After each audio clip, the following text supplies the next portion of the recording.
Perhaps we need some outside universal threat to make us recognize this common bound.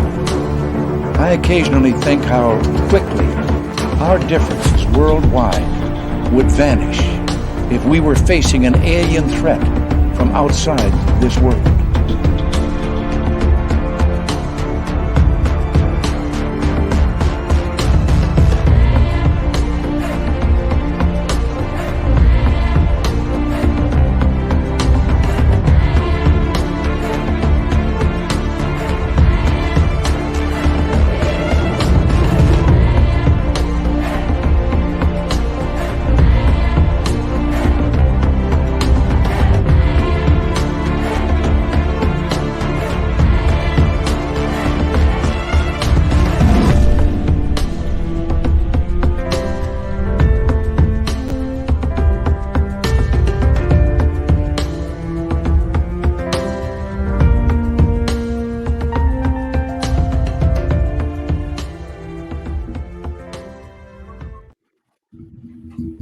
Greetings, space travelers. Welcome home. You've just tuned your dial to Spaced Out Radio, the only place where you can own the night.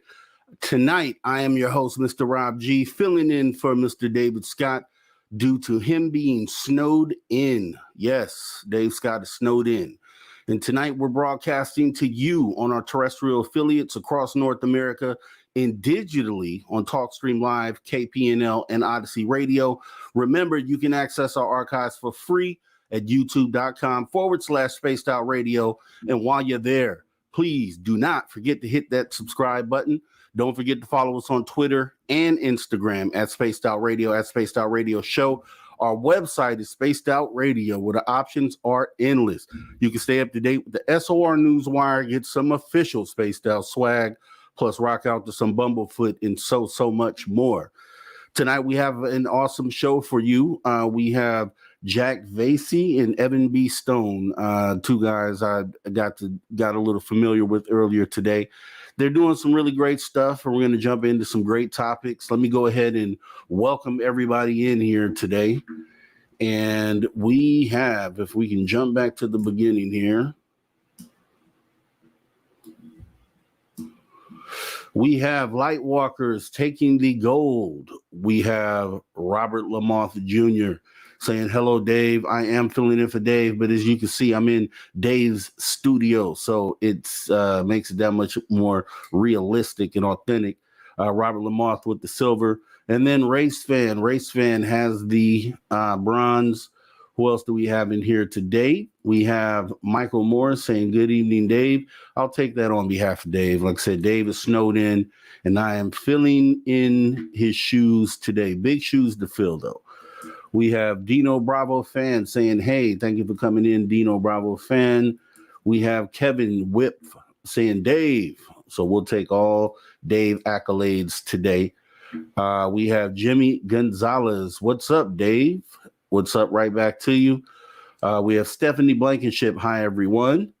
We have Leave the Bee with hand pink waving. So I'm assuming these are emojis. SOR friends. Hello, Dave. Hello, Leave the Bee, Major Lee. We have Paul Damon. Dave is king. I'll agree. Dave is king. Dave is king right here at SOR for sure. We have time travel 82.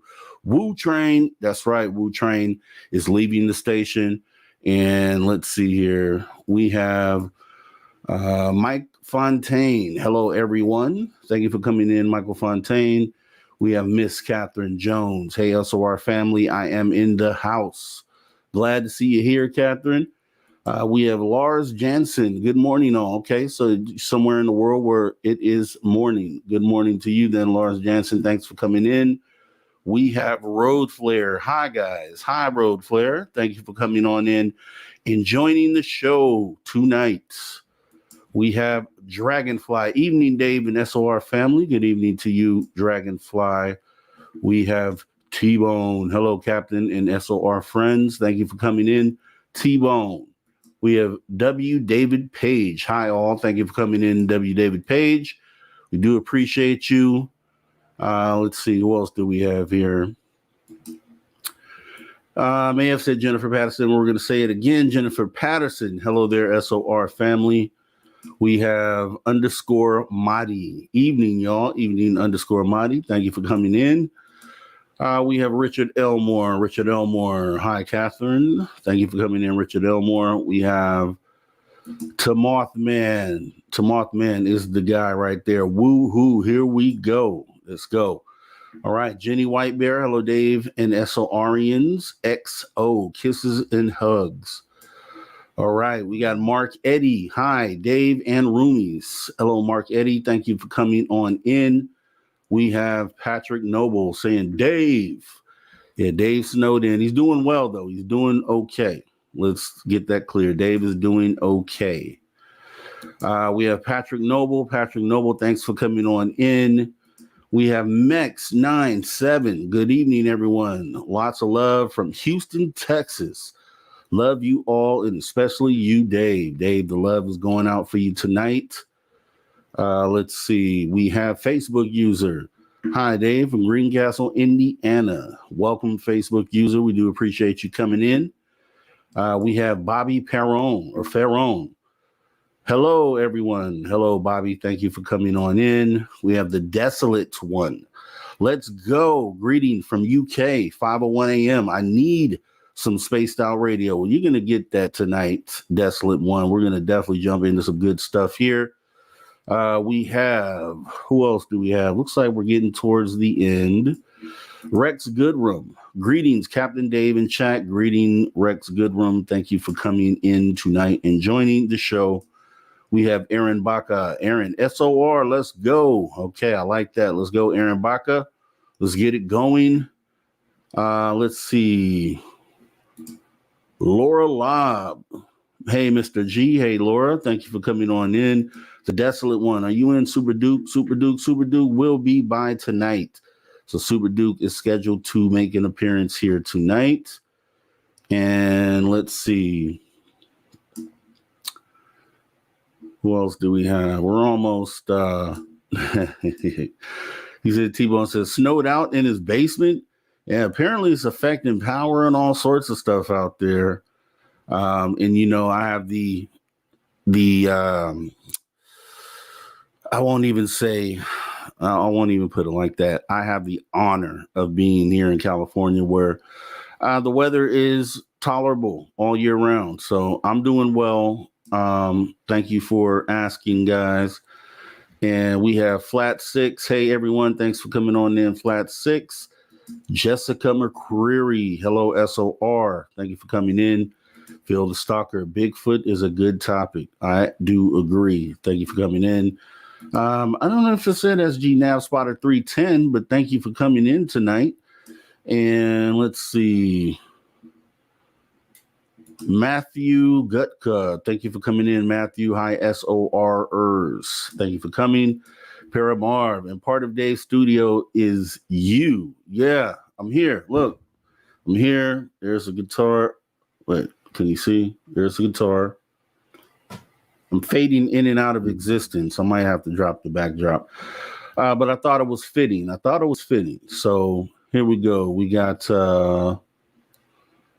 Night Gazer. Hey, from Mexico. Hello, Night Gazer. Thank you for coming on in. We do appreciate you. Let's see. I think we are almost up to date. Yeah. So we're looking good. Oh, we got Kira I Am. Hello, Kira. Thanks for coming on in. Hello, all you amazing space souls. Hey, Rob at Spaced Out Radio. Woo-hoo. Okay, I like it. Yeah. So, yeah, we're going to have an awesome show for you tonight. We do have Jack Vaisey and Evan B. Stone, who have an awesome YouTube channel. We're going to talk about, you know, so some of the things that led them to get to where they're at. And we're just going to jump into a whole bunch of stuff here. So let me go ahead and introduce you to the two guys who put together the SVC Explorers of the Unknown podcast. And that is going to be Mr. Jack Vaisey and Evan Stone. How you doing, sirs? Good. That's Evan B. Stone with a B. Evan B. Stone. That's Do not right. forget the B. Don't All right, ask guys. why. Yeah, I think I know why. It's okay. So I was looking into, you guys have some great stuff going on over there on your channel. I Yeah, just wanted to I wanted first to do set that up. I wanted to do a shout out to, I forgot, I wrote it down, one of your viewers that make it a good show, and I was like, here we go. So we're gonna do that. That is awesome. Yeah.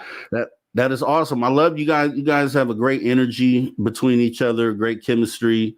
And it definitely seems to work on camera. And I really like the results you guys are putting out there. Definitely high quality stuff over there on your YouTube channel. Thank you. Appreciate that. Recognize that. That's amazing. Yeah, we were honored to be here. I tell you, I didn't know much about this until I started. I said, what are we doing? I said, oh, this is good. Yeah, got a lot of reach and I appreciate it, Jack, and I could just kind of set it off a little bit. We both come from different worlds of the paranormal, but I'm a TV cinematographer. I'm best known as the kind of like the premier adventure filmmaker, but I also dabble in the paranormal. I did a show called Destination Truth. I was a DP on that. I've done Finding Bigfoot, Expedition Unknown, all seasons with Josh Gates. On and on. It goes on and on, but I always get steered towards an Expedition X, Finding Bigfoot. So I'm kind of an expert in everything because I've been there, boots on the ground on every single mystery in the world. I mean, you name it, from Roswell to lost cities of gold. Wow. Easter Island UFO. This is everything about everything, and but I'm on camera as well. And in Destination Truth, I got kind of an altercation with an entity, and I'll tell you a little about that later. But so I was watching Jack on his live TikTok show, they ghost hunting. It's fun. And I'm watching this, I'm going, well, Hollywood and television is, we all knows, changed. No one's going home to watch a TV show, right? They'll watch something live. And I'm watching Jack's ghost hunt and people are interacting with him. So it's like not a passive situation. It's like, it's you, if you're watching, you're like, oh, over there, I see something. Or so I started getting involved, and I'm really good at AI and fixing up photos and going into the shadows and kind of contrasting. I'm an editor as well. So I'm just love it. And I started doing that with Jack, and I got so hooked. Me and him started talking, and he was a fan of mine. And we started talking, and I said, I'm going to come down there. I'm going to come down there and we're going to do something. And it's weird because he came down for one thing and it became something totally different. It was, there was an entity, or we don't really know what it was, that we caught on camera, and I sent it off to Evan. And at first, didn't really know what I was dealing with. And when he used his AI and being able to edit the photo, it showed more detail and more depth information about this object than just the photo could. But how's it going, everybody? So yeah, no, the thing that I started, I've been a paranormal investigator and cryptid investigator for 23 years. I started very, very young. Joined multiple teams. I've done over 400 investigations in total. And a couple of years ago, decided to make a TikTok because I saw a couple of people were trying it out, and I thought it was a cool way to not only show what we catch, but help educate a new generation with being able to investigate safely. There's a lot of people out there that provoke and do things that, that's fine if they want to put themselves at risk, but it doesn't show the proper way to go out and really get your boots on the ground, do the historical checks, and find things properly. So I started up my TikTok page, and we reached over 200,000 followers, over 100 million views, and it was awesome. I mean, we just started taking off, but the reason I love having Evan a part of this is because when we do these YouTube episodes, because we have a show that we do, then we have the podcast, then we have the live version. Evan's really good at, shooting the story and really helping me tell and continue that. And like you said, I'm used to the live aspect and being able to talk to the people, and it's great to bring people in on these investigations because they are a part of the investigation. They help us solve the mysteries that we may not be able to in that moment. Some of the best evidence I've ever caught has been on my TikTok followers. They'll send me screenshots, and it's great. It's amazing. Yeah. And what we're doing, and of course, I'm trying to pivot as a filmmaker. My language of telling stories, it could be, super slick. It could be ghost hunting, which is very raw, especially the YouTube crowd and TikTok. You got to be honest. So really no cuts. It's a whole different kind of way to shoot, and it's single camera. It's just me usually, and Jack maybe has a camera. We put a GoPro. So no crew. We're talking 2 people now going to this creepy town he lives in, upstate New York, that is cursed, right? Well, so here's the story. You ready? Let's go. A cursed town. It's a cursed town, and it has everything: cryptids, UFOs. It has dog vortexes. There's so much different. Yeah, there's so many different things. It's like Twin Peaks. It's like the Oak Island honey hole of stuff. So I went there to say, look, we're gonna hook them with, you got the followers. Now let's do story. It's all historical up there. It's right on the border where the of Canada, where Jack, when you explain some of the history of it, and it's his area. He lives there. There's a lot. And if you guys lose me at any point, we are actually getting a really severe storm right now. We've lost power multiple times tonight, and there's 80-mile-per-hour gusts of wind that are coming through. Like, people's roofs have come off. It's bad tonight. Like, it's pretty nasty up here. Jeez. So up in this area, you have wars going all the way back to French Indian War, Civil War, War of 1812. There's a lot of history back up here. I mean, I have a lot of friends and family who live on the Akwesasne Mohawk Reservation, and the history that goes with that goes back even further. I've actually had the pleasure of being able to work with the tribe up here and do some paranormal investigations, and do what they call the Bigfoot is the Janoskwa. That's the Mohawk name for Bigfoot up here, and I've had some experiences up here that would pretty much turn me white, and I'm already whiter than I'm already am. It's crazy, and like Evan was saying, it's not me and him and a big film crew. It's not 15 people walking through the woods going, he always says, when's lunch? You get people are, oh, I needed a new battery, things like that. It's just me and him. And when you do that kind of investigation, it opens up all your senses, and it makes you much more alert to the things that are around you. And it's real. I mean, we did a investigation right on the edge of the Adirondacks, and we're in the pitch black, and all of a sudden there was a black bear not too far from us that was looking right at us during, this is the time they eat.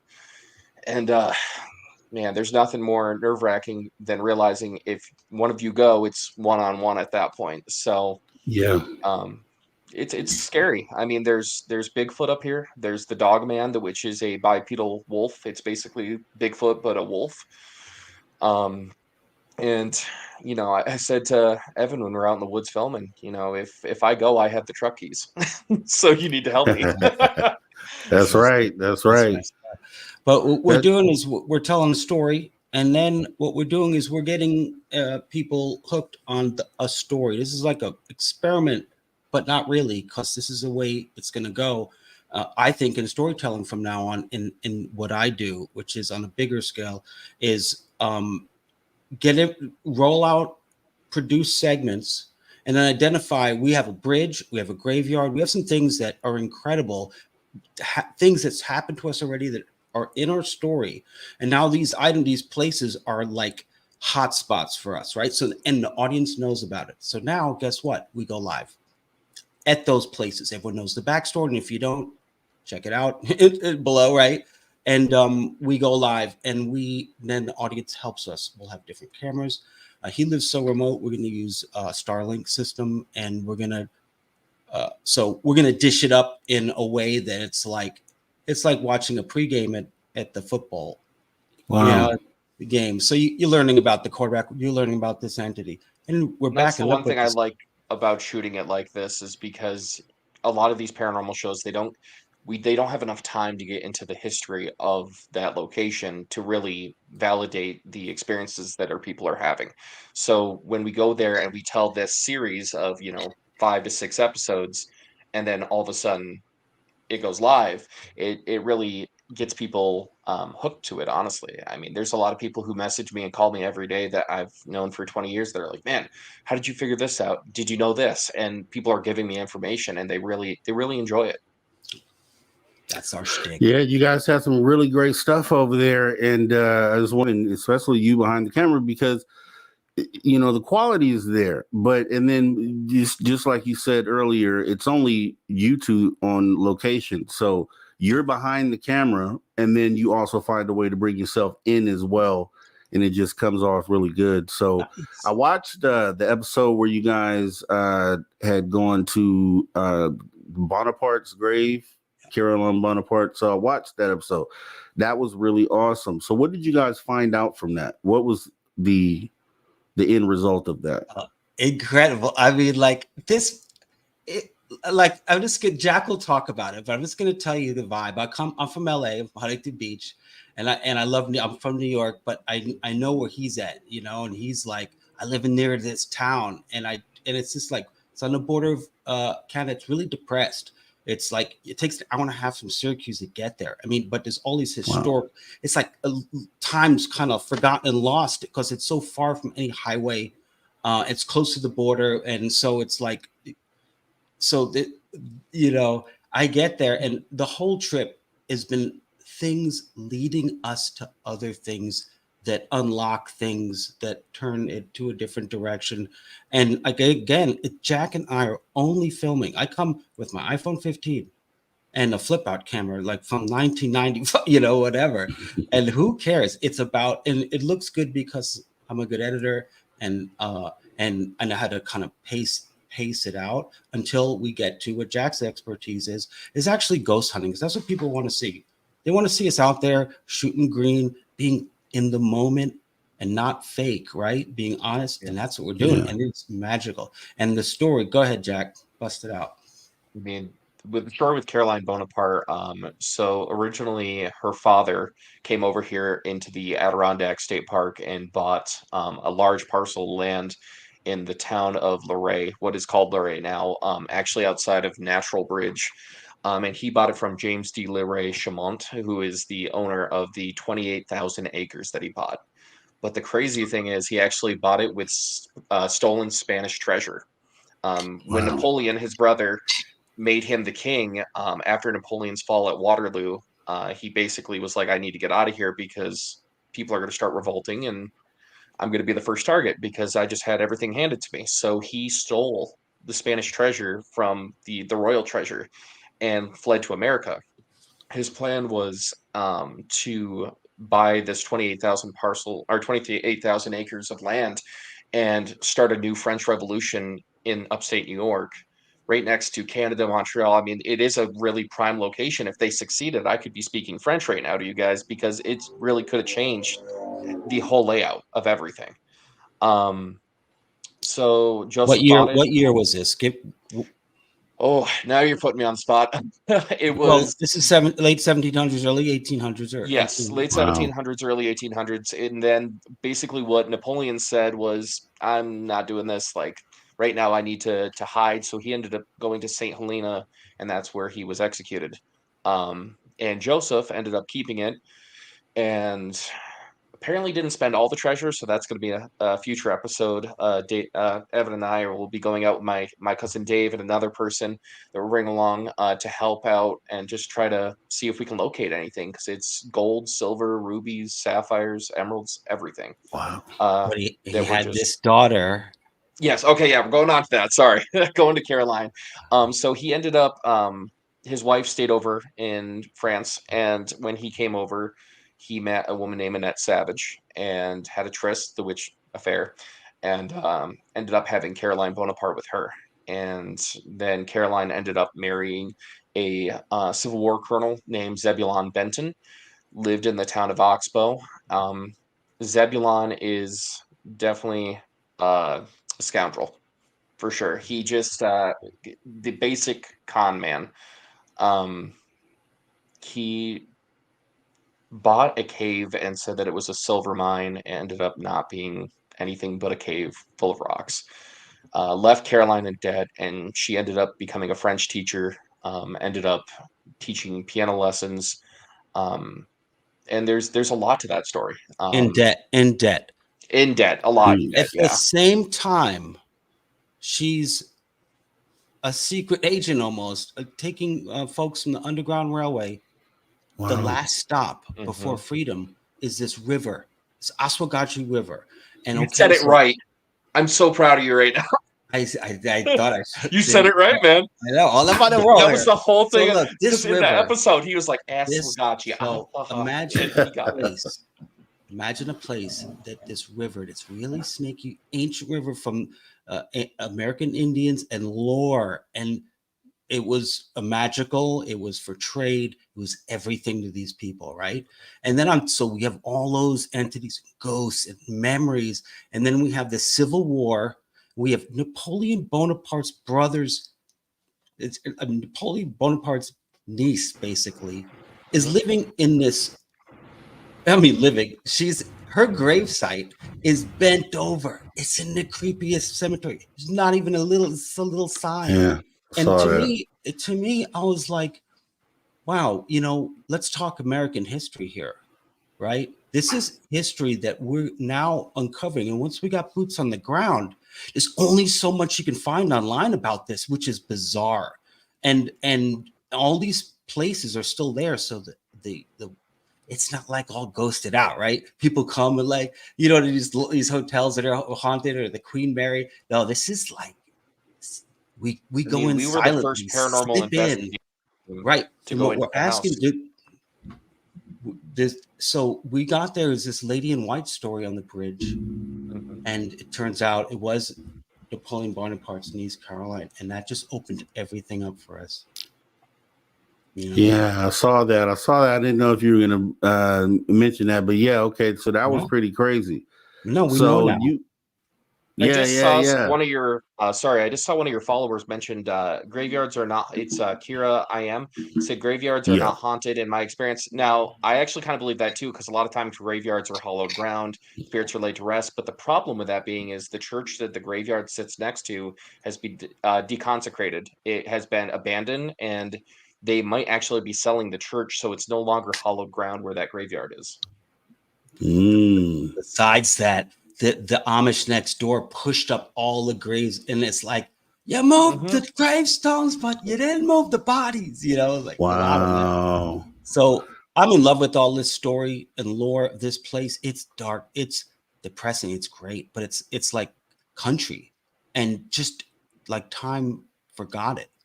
Yeah. And so we're creating these moments, these stories, and then we have these places that we go back to live, and we got big ideas. I think this is the way storytelling is going. If it was music, you'd watch the person, create the songs, and then you go live for the event. If it's art, you watch them do it. This is something as a format, I think is amazing. I think it'll be great. I know it will. I believe in it because I'm kind of just in my heart. I really believe it. This is storytelling at its best, because then the audience gets involved and they help us. Someone's taking photos, someone's recording a field. It's just open. So I see something. We'll record that, rewind it for us, and all this. So we're stoked. Now, so as far as cinematography goes, because like I said, I keep complimenting your work. I can see the artistry in what it is that you do, so it's acknowledged. What made you, or what drew you to focusing specifically on paranormal? Did you start there, and kind of what led you there? I am from the mean streets of the Upper East Side of New York City, and if you know anything, it's like the rich neighborhood, right? But I'm a country boy at heart. I was a climber all my life. And then I hooked up with Expedition, and I hooked up with Josh Gates. I don't know if you know who he is. He's the host. Yeah. He's like my buddy. He's my best friend. We did Destination Truth together. And I know the audience knows that show. It was one of the first shows about things that go bump in the night that you go investigate. That's actually hard to reach and hard to get to. I mean, we're talking Chernobyl, us wearing, level 4 radiation suits. I'd do a whole podcast on that. I mean, like what we saw there, just so many things that I was exposed to. But the very first thing, and this is, oh, look, I'm a TV guy, but I listen. I'm also a documentary guy. So when I shoot, I can go single camera and I can film and I can listen. I can do a wide shot. I can do it tight. I can re-ask questions if I need to. This is on a regular show. So I'm known as, like that. I'm just a filmmaker. I can do audio. I can edit. And so, but my first experience with Josh Gates was in this Romanian forest. I'm going to say it wrong. The Hayabuchu forest in Romania. It's perfect circle. Nothing grows. The Nazi like experiments to UFOs. I mean, the lore of it. It's also in Romania. Super gangstery, kind of like vampire, like old world. Yeah, exactly. Curses. Yeah. I mean, it's like yikes. And it's real, like dudes like you're like, Igor, you're a PA, right? Yeah, it's like, and we do something where the crew is on camera, like we're part of the show, and it's very unique. And I was in it, and they sent me out to a field and said where nothing grows, and said, "You're gonna stay here. We're gonna put some cameras on you, and we're gonna watch back at camp you, and we're going to talk to you." It's like a thing, for TV. It's like, well, okay, we're going to put the crew into the crazy haunted spot, see what happens. And sure enough, about 20 minutes in, I was cross-legged. I felt this wind come down and just knocked me off my feet. And then I don't remember much until I woke up. I guess 20 minutes later, it was all on camera. And I had these kind of cuts on my arm, and I was just freaked out. And after that, I was just like, oh, welcome to the show, It was the worst thing first, and then I was like, "Is that going to happen every time?" Real hard right there. No, it's gnarly. Man, so I got kind of known for that. And then once you get something and you're kind of doing something, other work comes. Finding Bigfoot. I mean, I did the pilot. I usually do the sizzle reel, the pilot, and we sell the show, and we go choo choo train like a whole season. So we're kind of developing the show as we go. And Finding Bigfoot, I've done, I don't know how many Bigfoot hunts, real stuff with these guys, and it's amazing. But the paranormal, my whole thing is I want to capture it on film. I want to tape that guy, and I don't walk into a room and say, "Oh, I feel something." Like, I'm just more like setting up my cameras, and we're getting this really good stuff, Jack and I. It's amazing. I want to show. Maybe afterwards, can I send you some stuff and you can post it? Yeah, definitely. Like the stuff that we're capturing on film and on tape. It's amazing. We caught truthfully, something the other you day. may have the go ahead. Sorry, I also just realized I'm like 20 seconds behind you guys, so that's why I keep on interrupting everybody. It might just be the internet because of the wind.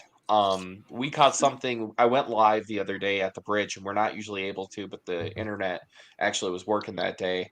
And then we went down to the cemetery where we also don't usually have cell service, and we were able to go live. And we caught so many things that I had to literally turn around, go home, take care of my dogs because I have 4 dogs with my fiance, grab as much camera equipment as I could in the freezing rain and snow, and I set up time-lapse cameras with like full spectrum photos going all night on the bridge, and the things that we caught. I mean, we're going to be showing it on our podcast tomorrow, but I think that's the stuff that he's talking about, because there's one picture that Evan screenshotted from my live, and when he sent it to me, I can't explain it at all.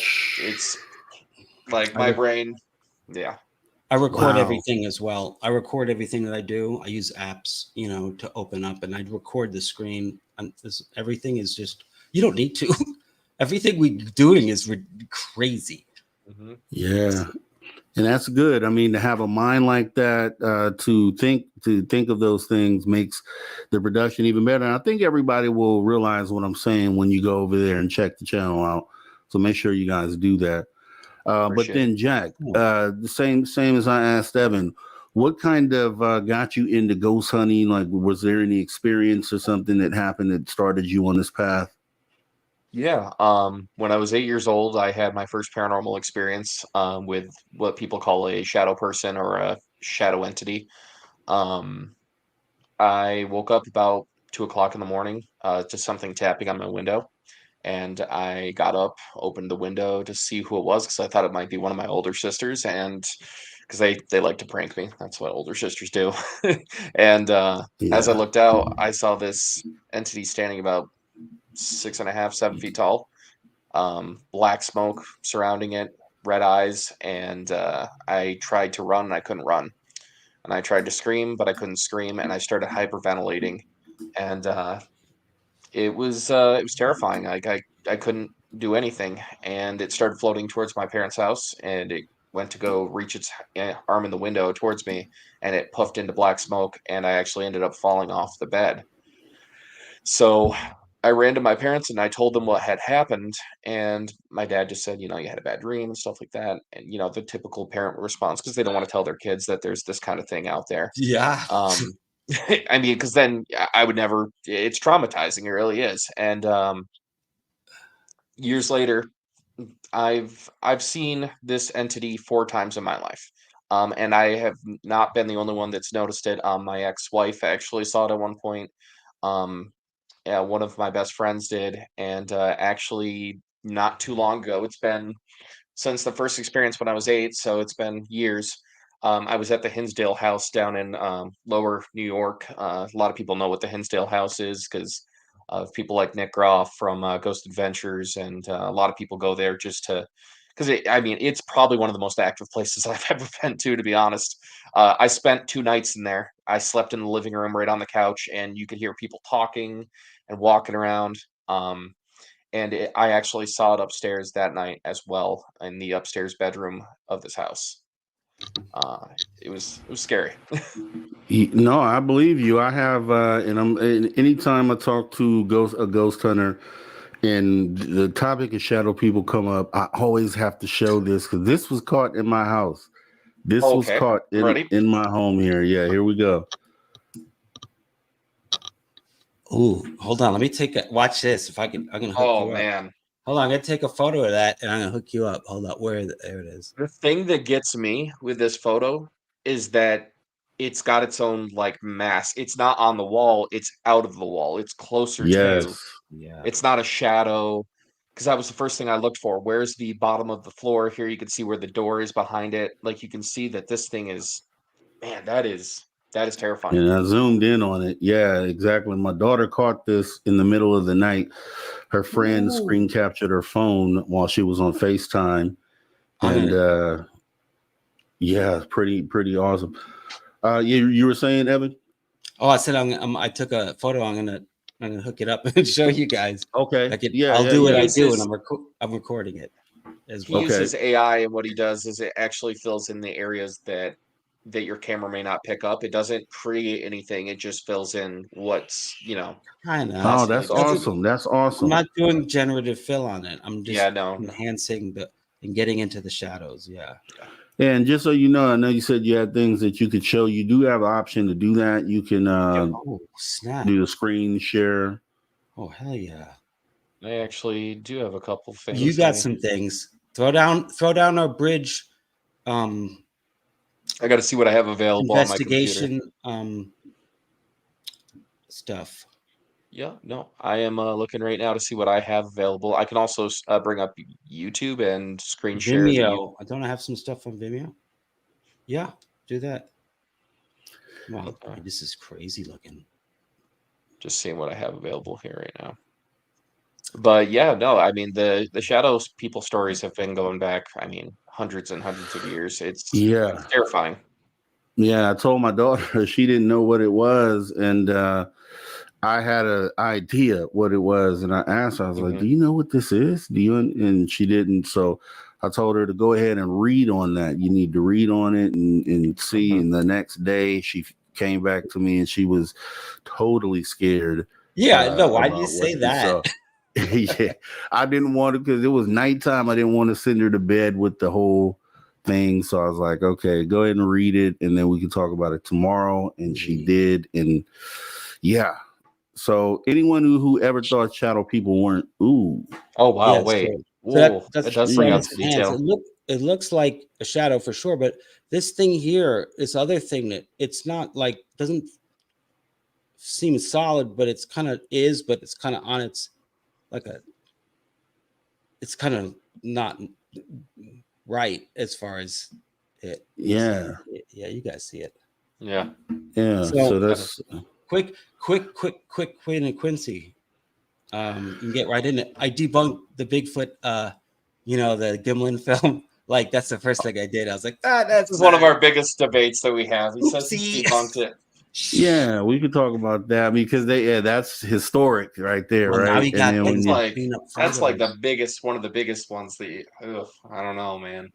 what do you mean you don't know? Yeah. Like, this thing takes blurry photos and makes them clear. So what's the first thing you Even do? that, but I believe in the Gimli film just because I've looked into it a little bit than just the video and photos and stuff. Is that a specific app that you're using there? Oh, it's called Photo Director. Photo Director. Let me Yeah. just put that, because I have a few photos I need to probably run through We'll that. send them over. I love on Facebook. I see people like the blurry photo of their grandma or something. I'm all hook it up and I say, "Here, I send it back." It's like a gift. Okay, I'll talk to you because I have a UFO sighting. I caught these in the broad daylight, 47 objects in a formation at one time. Send them to me because I tell you that's insane.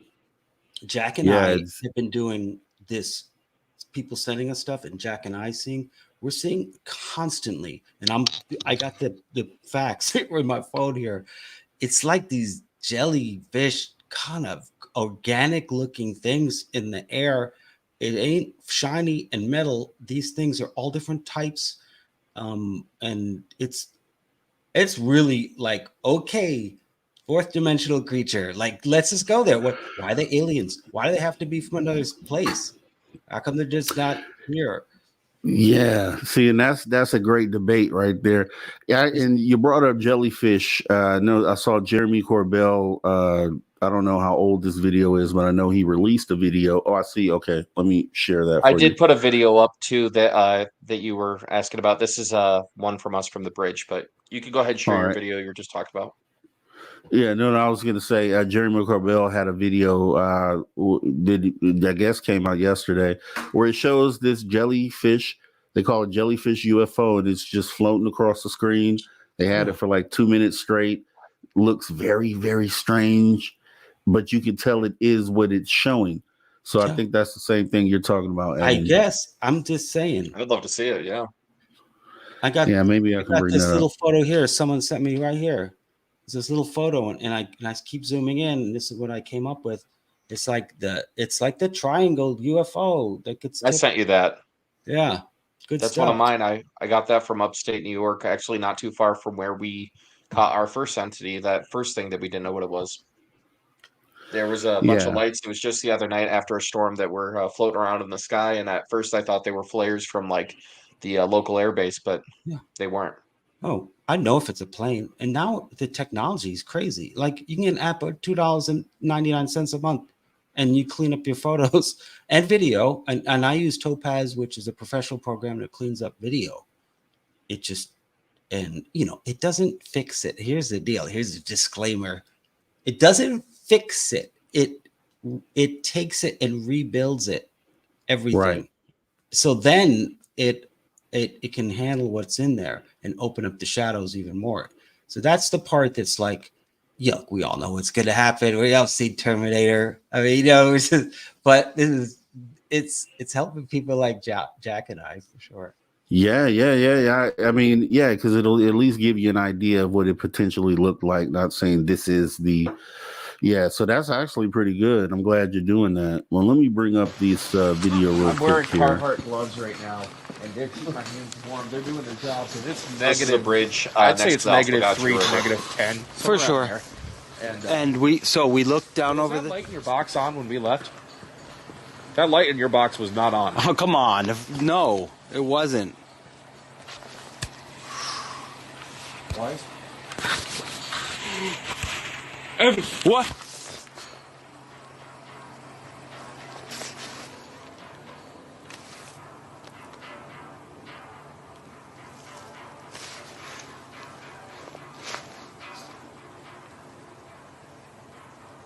What is that? It is a rhythmic drum beat that came from underneath the bridge. And underneath the bridge is like about 20 feet of water.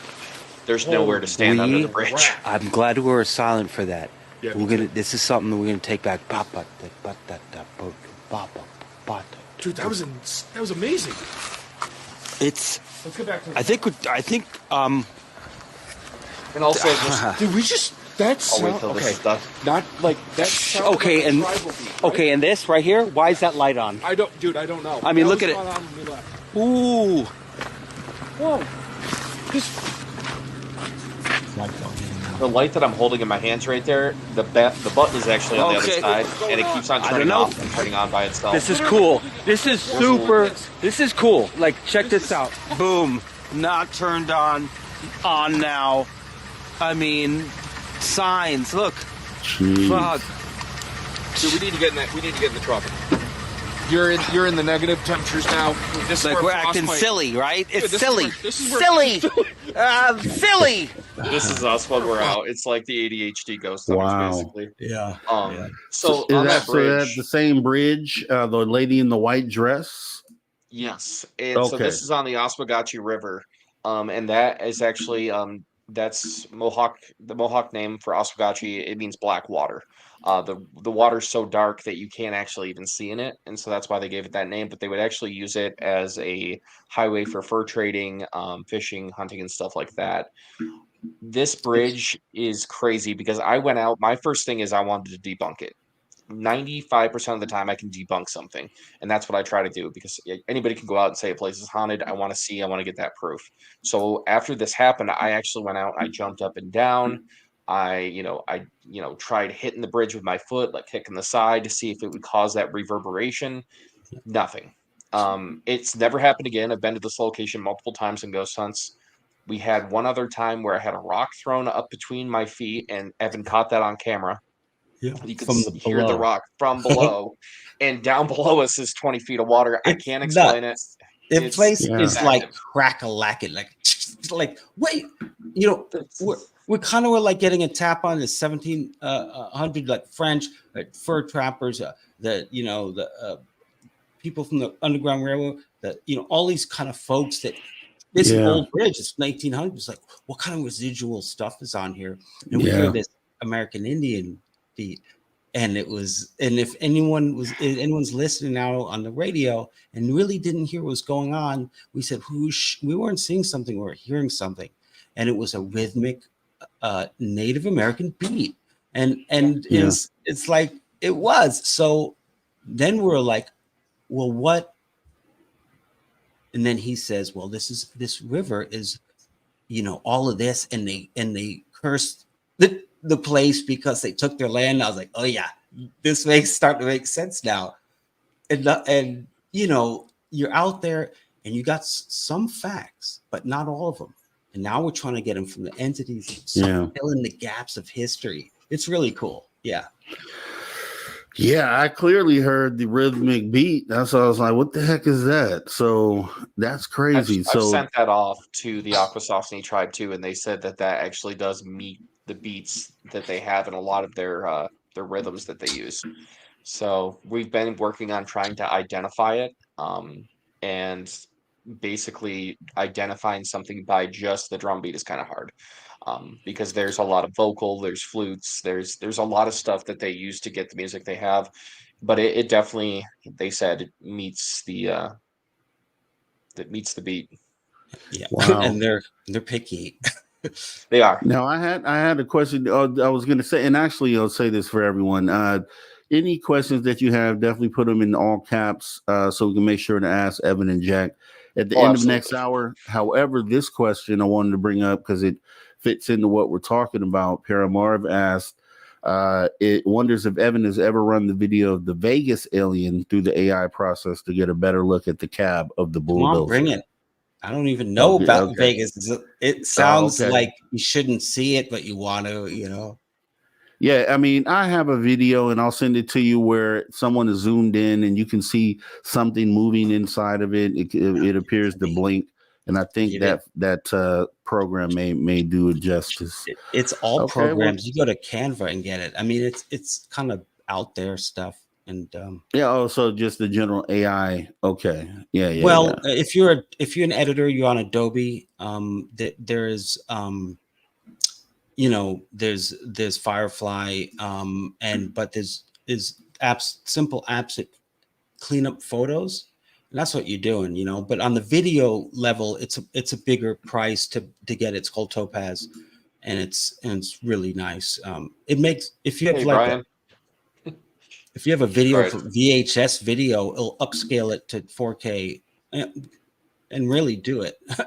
So it's cool. I mean, it's cool. Yeah, and Sir Brian Bowden dropped by to go ahead and show some love, saying the SVC Explorers of the Unknown with Jack and Evan is the future of paranormal investigations, a must watch. And I have to agree with that. I was really pleased when I watched the program. I can just tell you know what you're doing, and it just comes through. And then Jack, you're great on camera as well. So I mean, that's why I say you guys have a great team. So Thank you. It's been fun working with Evan. It really Thank has. you. You get us, man. I like it. Thank you. Yeah. I definitely, that's what I said when I first saw it. I was like, oh yeah, okay, these guys right here, definitely. I already had a feel for you. And imagine a television quality show, but it's now a YouTube show, and there's no shenanigans. It's us solo slipping into places. No fake possessions. Stop. We don't cut. We don't need now, with this venture that you guys have now, are you taking on suggested locations, or do you have a list that you're going through? Right now, we're kind of working on this area just because it is such a honey hole. I mean, we have things with cryptids coming up, stories about USOs and UFOs. And then there's a story in Vermont with northern Vermont about a werewolf story that's gone back 400 years. And I've actually already done a pre-investigation there and had some crazy stuff happen.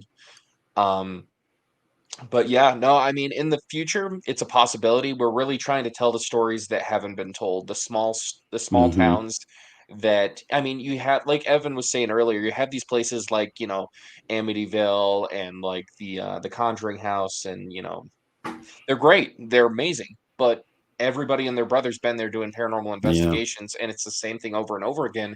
We want to find these locations that still are from our past, but have these not only haunts, but this history that needs to be told. Yeah. And I think the good thing is that you're doing that on the East Coast, where there's a lot of history going back to the colonial days and even prior to that.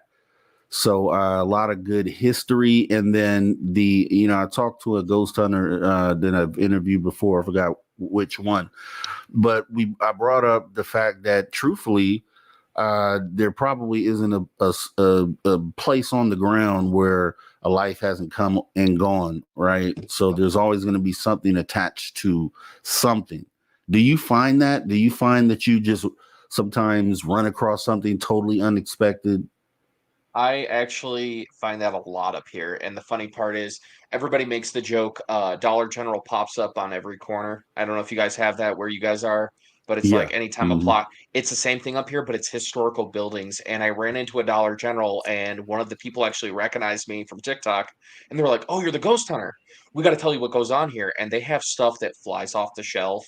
They'll hear men walking around in work boots and talking, and they're sitting on where an old farmhouse from the 1800s used to be. Yeah. And the funny thing is, I went in one day, middle of the day, and talking to one of the employees, and I watched this box of cereal literally come off the shelf and flop like 3 feet. I'm like looking over, and I'm trying to logically explain how that thing just kind of went that way. I was like, did the box behind it fall? Did it push it? Nothing. The other box behind it was. So I mean, yeah, there's ghosts all around us. I mean, you have to be susceptible to it. And they're lonely, and they never seen anyone. So when you come by and you say their name, and you know their name, all of a sudden, it's magic. I mean, it's real. It is a cursed town. I mean, we're talking like these woods up there, the Adirondack woods. No one goes there. They're real swatchy up there.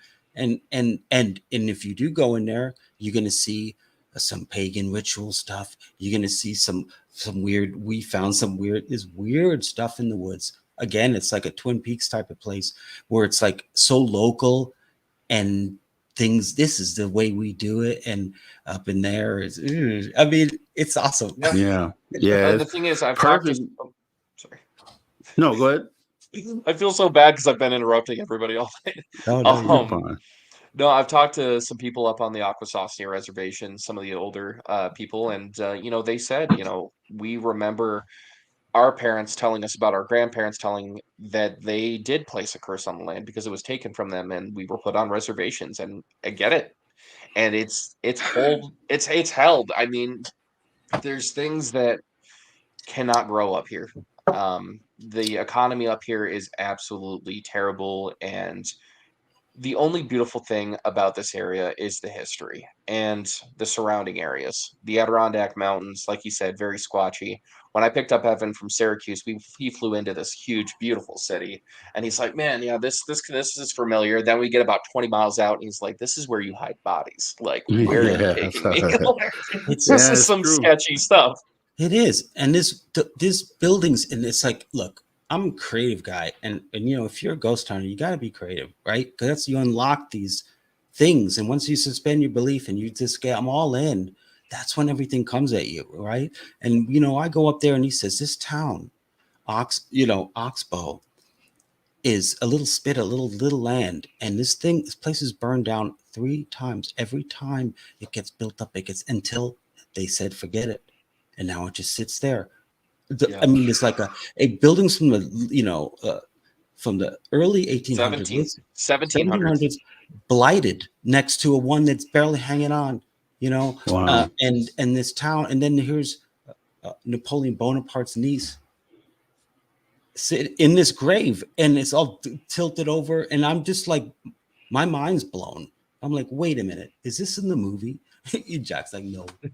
No, And but then now we know her name. We went to the basement. We did a ghost hunt at the basement where they had the slaves before they went to freedom. It's like all this.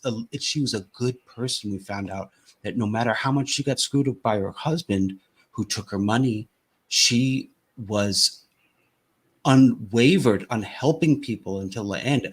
And if you got caught, there's consequences. So then we found out that the lady in white on the bridge is Helen Bonaparte, still to this day ushering the unwanted, the people just all the way in, and we just were like, oh, this is amazing. it was, yeah, it was euphoric the way that everything it's almost like the spirits were like, here's everything you want. Like, Yeah. Yeah. tell our story. Yeah. And Yeah. the thing is, how it even came apart was the first story that really started getting me, besides the lady in white, was I got reports from one of the guys as well that they would see lights on the water. And I'm thinking, okay, could be, fireflies, could be somebody going late night fishing for sturgeon because there's lake sturgeon on this river.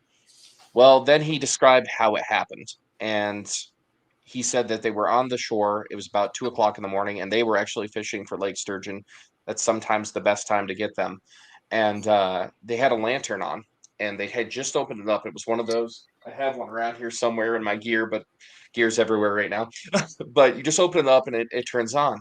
As they did that, they noticed there were lights that looked like candles, lanterns floating on the water, about 2 to 3 feet off the water, he said. And they started getting closer, and they thought, what the hell is this? Is it DC? Like, who's coming up on here with a candle, like a lantern? So they shut their lantern off because they started getting concerned because it was getting closer and closer, but they didn't hear any motor. They didn't hear anything. They just saw it. When they closed their lantern, the lanterns went off, and nobody ever landed at shore. So after hearing that story, started doing the history. I started talking to the locals, and I started talking to the town historian, and my mother, who's a genealogist and family historian for the past 30 plus years. That's where I get my love about finding history.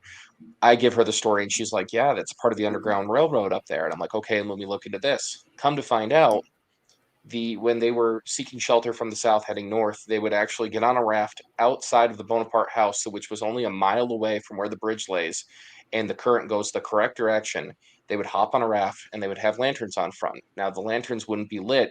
Somebody on shore would have to light a lantern, letting them it was safe to land in this location. And then they would turn Okay. on their lanterns, also stating, because they actually had bounty hunters that were going after the escaped slaves to try to bring them back to the South, Right. because people looked at them that way. And it's incredible that once I started looking at the history, how much it collaborated with the paranormal activity that was happening. And Yeah. Man, well, I guess I'll get into this because we're about to actually take a pause for the cause for our first break. And we'll be jumping back in, asking more questions. I have some questions for you. So we'll be back with Evan and Jack from SVC Explorers of the Unknown. You guys sit back for a minute. We'll be right back with you. Yeah.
All right, guys, welcome back to Spaced Out Radio, hour number 2.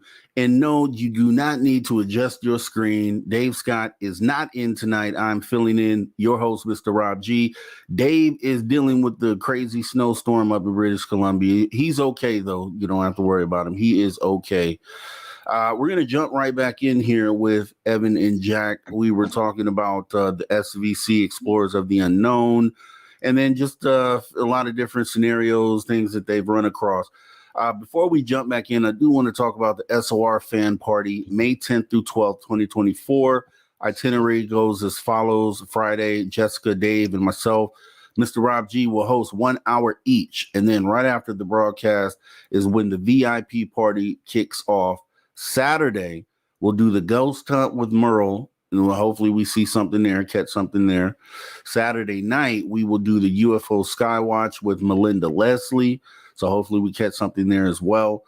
Sunday is going to be pretty much just a free-for-all hangout. So if you're still there, let us know what you want to do, and we'll get into it.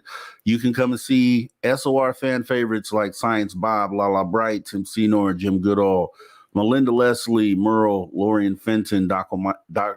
Michael P. Masters. Kira will be there. Geraldine Orozco will be there. Come meet Dirty Phil, Jessica Jones. Come meet me because I want to meet you. Everyone is invited. You want to eat breakfast, you want to have dinner, go ahead. Let me know. We can set it up. $60 for the ticket. $100 gets the ticket plus all VIP and swag bags. Rooms have been on sale for as low as $139 per night. That is less than triple the price of Vegas from the previous year. It is the perfect gift. Yes, we do understand this happens during Mother's Day weekend, but your wife deserves a nice holiday as well. So does your daughter. So does your niece. So definitely consider getting them tickets. You can request tickets at info@spacedoutradio.com. We cannot wait to see you and meet you. Please be there. All right. So jumping back in here with Evan and Jack, I had a question. I don't know how much you can say about this, but what happened to the piece of wood with the blood or red coating on it? I don't know if you're able to talk about that, but yeah, I was wondering. Should I, Evan? I mean, should I give the little setup here for the folks who don't know? We're out there Go and ahead. things. I was out there for 5 days. I gave up my life and whatever, this bustling Hollywood rat race of trying to, make TV shows. And I said, I'm going to do what I want to do. I love ghost hunting. I love the purity of it. And I always want to do it just with 2 people because I know what it's like with a bunch of people. It sucks. And to get into the zone, it takes a while. And that you guys, turn your camera down and like, stop talking, like the light, I mean, it takes a while, right? Like with a big crew, they don't know. But, I said, I want to just go pure. I go with Jack, So what was the question? About the bloody branch. The bloody Yes. What branch. happened to it? We go there. So I say 5 days. I'm going to go for 5 days. And we get there. And it was like everywhere we go, there was like something going on. And of course, I'm filming it, everything. And we go to the woods, and Napoleon Bonaparte's brother was king for a while, took all the riches, came back to New York. This is all factoid stuff. Went up to upstate New York and established a huge area that no enemies can get into because it's hard to get into. It takes miles of that to get into. He kind of fortified himself with all these riches. And it's Bonaparte's cave and his mention of gold and riches. This is Expedition Unknown. Just lore. This is what we go for, on TV is give me the story. Where is the gold? Never. Okay. Is there a witness? Is there something? Has there ever? So we start getting on this from Paranormal about this lady on the bridge. And the Bonaparte story starts to open up. It's about the lady on the bridge. It's now about some treasure hunt. And I'm down for that. And Bonaparte's cave, all this stuff. So we decide, let's go. And this cave, supposedly system's never been found. It's called Bonaparte's cave. Where is it? Okay. So we go there and it's all one take. It's like 25 minutes of just tape. And we're out there. And I've been to a lot of places like El Mirador in Guatemala where there's a city in the jungle. Just look closer, right? we use LiDAR and kind of get rid of it all, right? So I'm through years of doing this with experts, I think I know when something is a mountain or man-made, or that impression is so mathematically next to this other one. It's these patterns that come up, and all of a sudden I was like, well, I see patterns here, and all of a sudden my foot stepped in it. But looking for a cave, right, or an underground thing, and we went to this cliff area. My foot goes in, and it's all on camera. Oh my God, look at this! And all of a sudden we see this pagan like thing going on, and it's just like,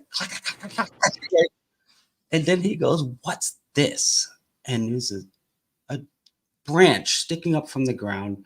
I don't know, 2 feet high, kind of like flared out, kind of like a kind of slabby, It's almost like a scythe, almost slabby like a piece name. of wood, angled out of the ground, very particular. It's full of blood. I mean, gory blood. There's And a all of a lot. sudden, it's like, wait, what? And I'm shooting all one take. Well, what's this? Oh, no, now it's like, oh, blood. Who's bleeding So, out? Yeah. do you want me to continue with this? Yeah. I'll tell them everything, because honestly, I haven't told our followers yet. But so Evan and I were standing there, and I'm looking at this branch, and I'm just thinking, how do we treat this? Because we're on a paranormal investigation, we're on a treasure hunt, we're not out here looking for a crime scene, and it looks like it. I mean, it's a lot of blood. I brought my black light out, it glowed. So I called my friend who was a Suffolk County police officer, and he told me that if it's human blood, it will smell metallic. If it's animal, it will be herbal and like rotted berries, almost kind of smelling, very sweet but rotten. It was metallic. It was straight metallic. So our first step was calling the state troopers. Gave them a call. They said because there was no sign of a struggle, there was no body. Unfortunately, there was nothing they could do. They said if you discover more blood or more sign of a struggle, then we can treat it as an investigation. Cover up. Yeah. Yeah. Cover up. And so we did. We went out there, we looked, and we didn't see anything. So lately, after Evan had left, Evan knows about this. My house has been tormented with haunts. Whoa. You took the branch. I said, I was looking at the branch. He did. He told me, he looked at me, he goes, don't take the branch. And the only reason I took it was to take it to the state troopers and then take them back to the area, because it was raining. The elements were terrible. There's a crime scene. And so, I mean, we're muddling it up. We're stepping on over everything. Like, I'm thinking first 48, like, who's bleeding out? Like Yeah. we go to the cops. Yeah, it looked right pretty now, bad. the tone has changed of our good time, fun, and finding money to like, who's bleeding out? What's bleeding out? Right? Like real stuff. Like, must be close because there's a lot of blood there. And he took it. And I was like, as I said, hey, one thing I don't do is take anything from a gravesite or a cave, because caves are grave sites in my world. And you don't take anything. It could be pottery, it could be fucking bone. Don't take anything. And this dude, and I've never taken anything because it was haunted. It was because of the weather, the elements that were going on. We had rain coming down. There was mud. And finding it again, the possibility of trying to find it again could have been hard. Right. So I grabbed it. I didn't grab it because I thought it was haunted. I grabbed it because I thought, hey, if this has blood, this has DNA, this could have something that could help locate someone or give someone peace of mind. Yeah, if there's a missing hiker out there. Yeah, exactly. So I brought it, and after the cops basically said everything, I had to clean out my truck for work one day. I set it in my garage, and right after Evan left, all of a sudden there was activity. My niece, my nephews, my fiance, and my 4 dogs have all witnessed shadow people. And when I say my 4 dogs have witnessed it, is my dog started barking one day and went towards this hallway, and I watched a shadow entity go up the staircase.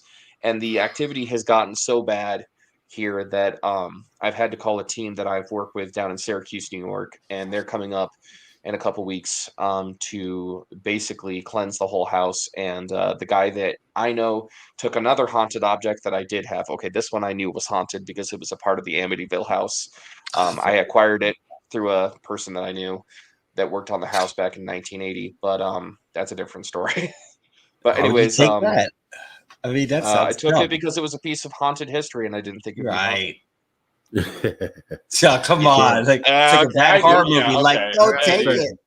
It looked like bad news. Yeah, it was. So I took the branch. I called John, who's the expert that I know, who's really good at blessing things and keeping them like confined until he can take it.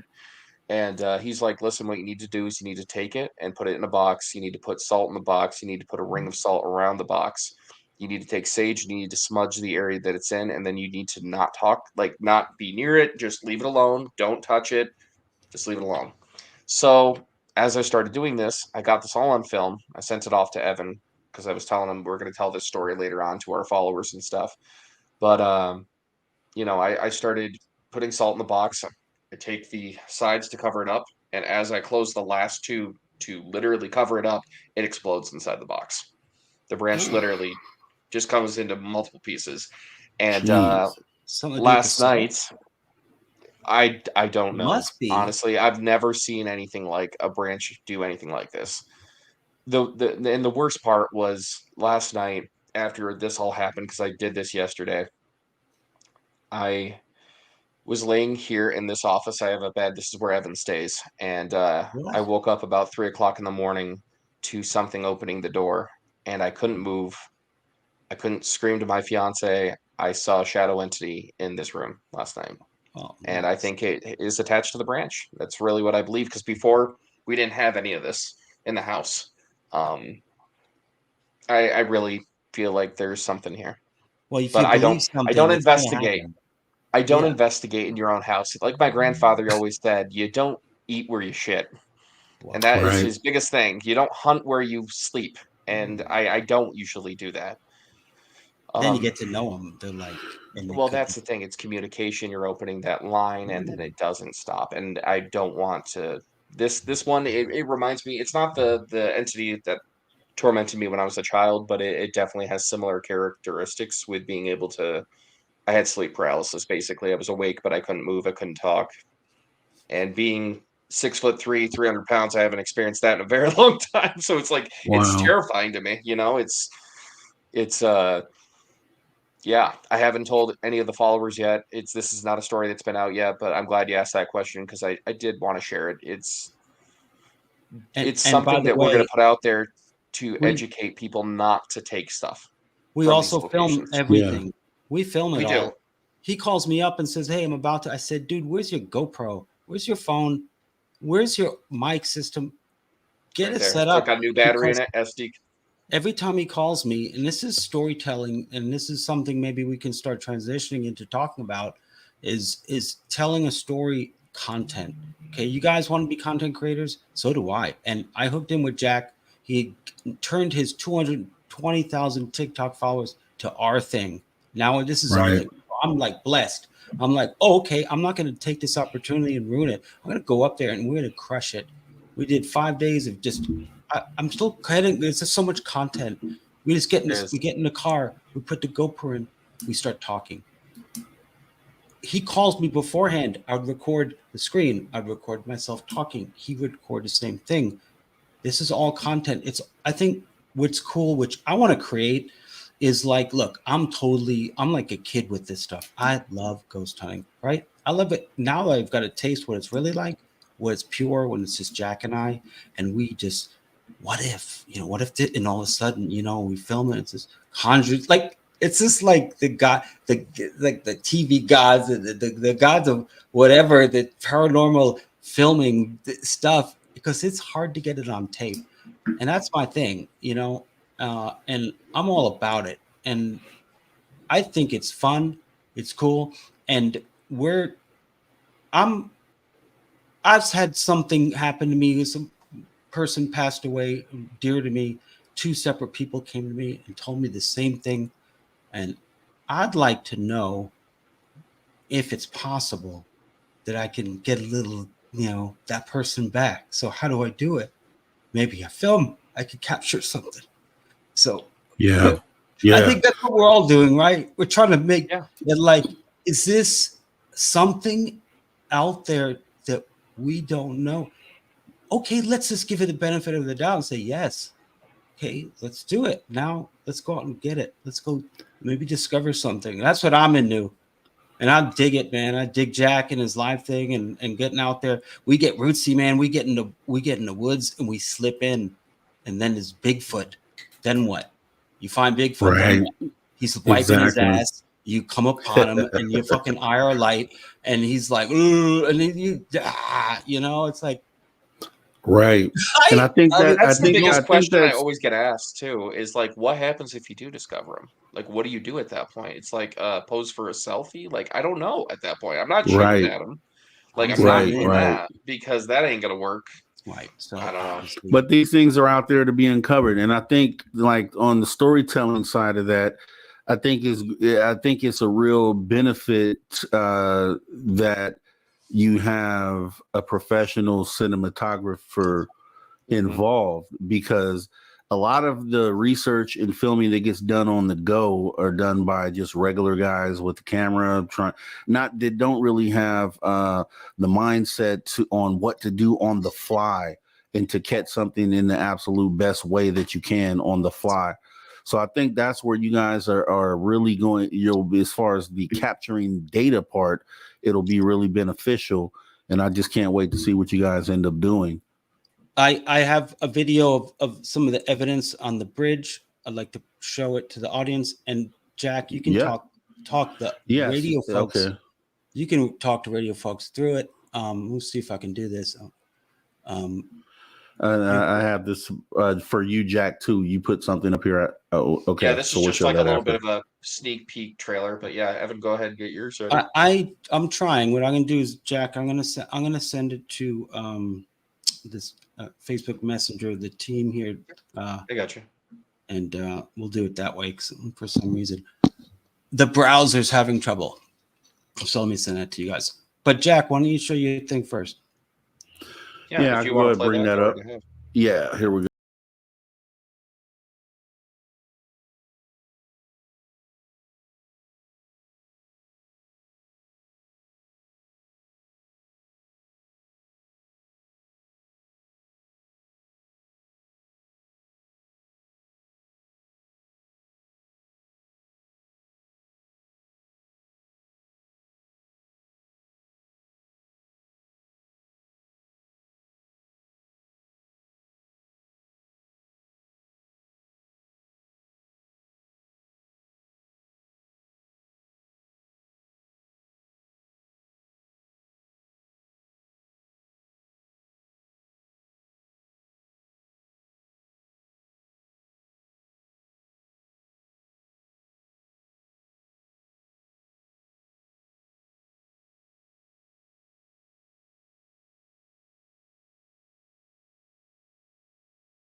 What does the SV Chronicles stand for? Like, what is the show about? Are you reading people books? Like, are you reading ghost stories from books? Like, why Chronicles? And Evan, said, it's because we're trying to tell those stories. And so he's like, you need to adapt and put something in that tells people what you're doing. And one day we were talking, and I messaged Evan one night, and I said, we really are explorers of the unknown, not just the paranormal. And I was like, explorers of the unknown, that would be a really good name, but it's too far away from SV Chronicles. And in the background, Evan's daughter literally goes, well, why don't you just hyphen the SV Chronicles to SVC, Explorers of the Unknown? And I was like, okay, yeah, there it is. We're Boom. we're like the Step Brothers, the movie, like me and him, me and Jack. I'm 50 something. I'm 50 something years old, and me and him were like, and then it's the entity, and then isn't it? It's her, and we just like we have that like just young, feeling about this. We're into the exploration. We're into learning about history and what's going on. Let's face it. My fiance was saying every night when we would like come home, she's like, I can hear you guys laughing. And she goes, "I love it because it's just so fun." And then you guys would be up the next morning, like, or bright and early to go back out. We shot like 70 hours that week in 5 days, but we shot like 70 hours. We were just sleeping maybe 4 or 5 hours and just going back to it. And it's really cool tech stuff now that I didn't have before. That we know what EVPs are, right? Yeah. Okay. So, Jack, why don't you walk us through this? Is a piece of video. This is our evidence. We show our show, and then we show evidence, and we just let the audience stew on it, and let's start a conversation about what we're seeing right here. So All this right, is let me- actually, yeah, go ahead and play it. If you look Bug over to out the right on of the this. screen, over by the speedometer here, or the bridge sign, you'll see an actual. It looks like a full body apparition walking, and Here you'll it hear me comes. and Evan talking in the background too. And you can actually see the legs starting to form. They will move side to side. They move just like in our world. And I think We're talking in the there. background. I've got my. This is just typical. This is on your iPhone. Your Right, we're iPhone's filming- sitting on the dashboard, and we're just chatting away, and never even realized this just happened in front of us. Something just Wow. walked right out. is like I mean, I've in never. our world. I'm and sorry. I think I've that been encompasses in. a lot of And so is Jack. I've never caught something like this. And if I did on Destination Truth, this would be a whole episode. We'd break this down and we'd get nuts with this thing. Yeah, I mean, this will be exactly. on like In like our world. all over the place. and I think I almost want you to load this into AI, like video AI somehow. And so What? everybody, so they know this is the same bridge you saw them on earlier, where the rhythmic beating was taking place, and it's like where the rock was in our thrown. world. Same bridge. and I think Yeah. that encompasses Full body a lot of apparition those places. walking. It was a real misty night. It was sub-zero temperatures. The lake had mist spiraling from the water, different temperature. It's And we're in the middle in in the our country, world. and is And I this think bridge that from the encompasses 1800s a lot of that has those all this places. history, Um, different histories. A lot of people, a lot of entities crossing past different time levels, and then we just claimed it right in a moment that this is a time It's portal. like This bridge in our world. is a time And I portal, think and then Now we that have evidence encompasses coming a up lot of those eventually that we'll places. talk about at a later date that is proving that. he said later date because he doesn't want me to give it away. Is good. That's That for tomorrow's bridge- podcast. That's for tomorrow's podcast. That We gotta bridge, give. We already gave away the bloody branch stuff tonight, which I wanted to hold on to, but I kind of wanted to give it's it out. okay because the story just we didn't it spun to like a possibly a cryptid story or a treasure story or a true crime story. Either one. See, I'm a TV guy. I'm a story guy. I latch onto these things. I'm like bloody bridge, bloody branch, murder. Someone's bleeding out. Where's the body? Okay, right? I mean, let's just be normal, smart about this, right? What is it? Let's not be like, ha, look, we found a bloody branch. Okay, who's bleeding here? I'm someone's son or daughter. Like, let's find this person. We go to the It becomes police. more realistic when you put it to a human and not to just an animal, like a deer rubbing up against it and stuff. You know, it's when we found out that it was more apt to be human. That's when it was like, wait, like, because we didn't know that until I took the branch and brought it home. At first, you know, I treated it kind of like, okay, I need to make sure we don't lose this because this is really, really creepy to find out. I've been hiking these woods for over 20 years. I've never found a bloody branch sticking out of the ground looking like that, especially next to a big piece of granite and quartz that's flat that looks like an altar. And then there's like a little bit of brush cleared off next. I mean, this thing looked like a scene out of like the Blair Witch Project. It was terrifying. No, you're right, and it definitely it looked like if someone fell on that or however it became bloody like that, they probably didn't walk away very well, if at all. So Yeah, that's kind of where it got kind of serious. But yeah, I was kind of cringing when you pulled it up out the ground, man. I was like, I don't know, man. Should you do that? I wish you would have saw his face on the other side of the camera because he was like, "Are you kidding?" And I'm like, "I'm not this kind of person, but I need to get this out of here because I need to know what's on this branch. Like, is it human? Is it animal?" And I mean, with it raining the way it was pouring rain and it was freezing rain. And all I could think was, we are losing like vital DNA that could be on this. I mean, what if it was Bigfoot DNA? Yeah, You know, but exactly. No, exactly. like there you go. unknown primate blood. No, Like, come or on. It Bigfoot was wouldn't. something Yeah. big. Well, if you look at the tape afterwards, funny thing is an impression, a big impression in the dirt and in the leaves, Huge. like 8 feet past it, like a big jump though, not right next to it. Something was, okay, here comes the creative fantasy guy that comes out, some orc, something bleeding, it fell down and, and kept going, or death throws. Maybe, there's wolves there. There's wolf hybrids of this. Coyote wolf hybrids up here, yeah. And then this dude is like, no, it's called a dog man. And he tells me this story, and I'm like, what? No, it's not the Dogman wolf. is terrifying, and some of the Right. stories I've gotten from the reservation are things that literally, like, I would never want to experience. The thing that got me about this branch, though, the thing that really, like, when I started looking at the surrounding area, when I went back and looked at the video and I showed it to a couple people, they were like, listen, it could be a deer that was trying to pack its wound with mud, and they use the branch because bucks will do that. They'll roll in it. But the other thing is, he goes, the weird part is there's no blood trail, there's no body, but there's this large indentation that something had laid there. What picked it up and removed it? There's no bones, there's no fur. And there are stories up here of Dogman. There are stories of Bigfoot taking bucks, big, I'm talking 8-10 point bucks, and slinging them over their shoulders and walking away. Could this Wow. have been blood? Like, because we never got it tested. We never tested it if it was human or animal. The only test that we had was the smell test, and that's where we went with it. And I bit the bullet and did it myself. I smelled it, and then I looked at Evan. I was like, "Your turn, man." Like, I did. but Now it's I gone don't know. because he put salt on it and it just blew up. So who knows the chemical reaction of like, No, ugh. yeah. When you look at it, though, when you pull it out the ground, now I was like, that definitely could seem like it could be a weapon for a larger Oh, yeah. size person or thing. So the whole Bigfoot thing definitely sounds pretty plausible Right. when you look at that. At least an avenue to go down for sure. I did have a question. Yeah, go ahead. No, We're go getting ahead. close to the treasure too. Let's just not. I mean, this is what I'm saying. Like my foot fell through the ground. I saw these indentations that look like pre-existing civilizations, like I've seen in Guatemala, at El Mirador.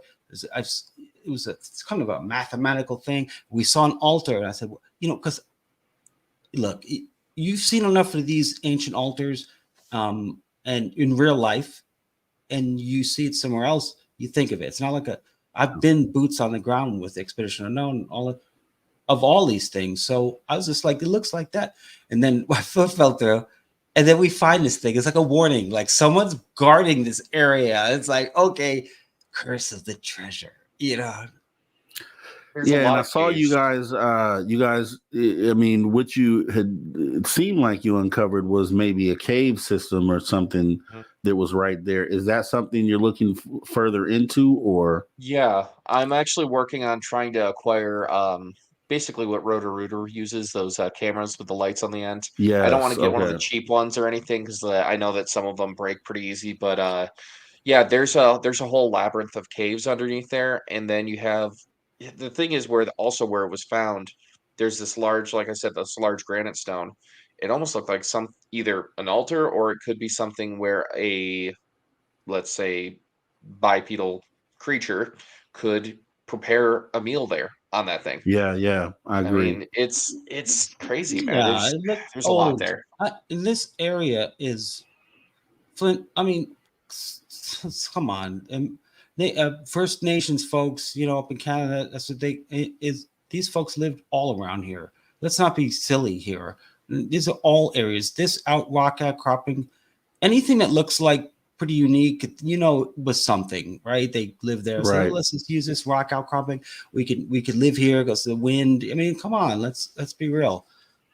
There's a lot of that stuff up there. It's not mowed over. It's there, and that's like, this place is so cool for that. And if you know what to look for, which I don't, I just take my camera and then get creative and say, yeah, this looks like this, and guess what? It is. It's like, what? It was all of that. Now, I think because when I was checking out your page, I was coming to the realization that These shows are new. These are brand new. Like a lot of stuff you guys are putting out right now, this is just happening within months, last few months. So I'm wondering, where do you see this going? Where do you want this to go? Because it, I think with the way that you're cataloging it, what you've done so far is excellent. So are you doing this for research purposes, for data, or what would This is a your main business goal be? model. Let me tell you, this is all about us getting subscribers to do this live. And the reason why is not for us to get paid. We have other motives for this. We want gear. We want to get Josh Gates We want to out. do something we want to love. Yeah. Like something that's our life. We want to, Like this. right. Yeah. This is it. This is my big shot. And this is Jack's. Jack came out of nowhere. Hollywood's coming. Okay. But not Hollywood. A special guy who comes and could film everything alone and shoot. And I want this, right? So we're kind of feeding off each other. What we want to do is create live events. We want to have subscribe. We want to be public until a certain extent, and then give the paid subscribers more. And they're going to help us. We're going to have a website. Yeah. This is all, we're kind of like, it's like as funding grows, the show grows, and that's the thing. Yes. I think it would be awesome to, and I've even talked to Evan about this a couple times. We're telling this small story of Oxbow, like the small town of Oxbow. We're telling their story. There are stories all across America that have these kind of stories. Wouldn't it be amazing if we got enough funding where him and I get in a fifth wheel and we hit up these small towns and we tell these stories, maybe like a week at a time? Be like, hey, Evan, you fly into here. I'll pick you up. I got the fifth wheel. That's base camp. Let's go tell this story. About. We're talking a different. That What? Really? sounds good, yeah. Wheel? No, I'm kidding. That sounds fun. That sounds good. No, I'm talking about like telling. There's so many small stories. Like there's so many towns that need these stories told. And agree. I know that this first story that we're dealing with Napoleon is there was the French owned half of America. The whole middle was bought out with the Louisiana Purchase. We're talking from Louisiana all the way up to Canada. This huge, a third of the country, right? This stuff was only reason why Napoleon sold it, because he had a war back at home. He had to give it away. It's like for wholesale it. So like there's all this history up and down there that is on, especially where Jack lives. Land is cheap. $20,000 buys you 100 acres, something crazy, and it has a swamp on it. It has the old barn, all this stuff, and I'm like, we're just fantasizing. There's always. I mean, it all depends on how big it grows. I mean, like he said, we talked about buying a property. People go and they get taken to do white-tailed deer hunting, and they have a guide that takes them out, and they go hunting for the big buck. And we want to do that, but we want to do it with Bigfoot and ghosts. We want to have a big property where people can come in and we can teach them the fundamentals of not only ghost hunting and doing Bigfoot investigations, but doing filming and learning about that. Then having storytellers come in and have them tell stories and just have a good experience. Camp outside, get people outdoors again.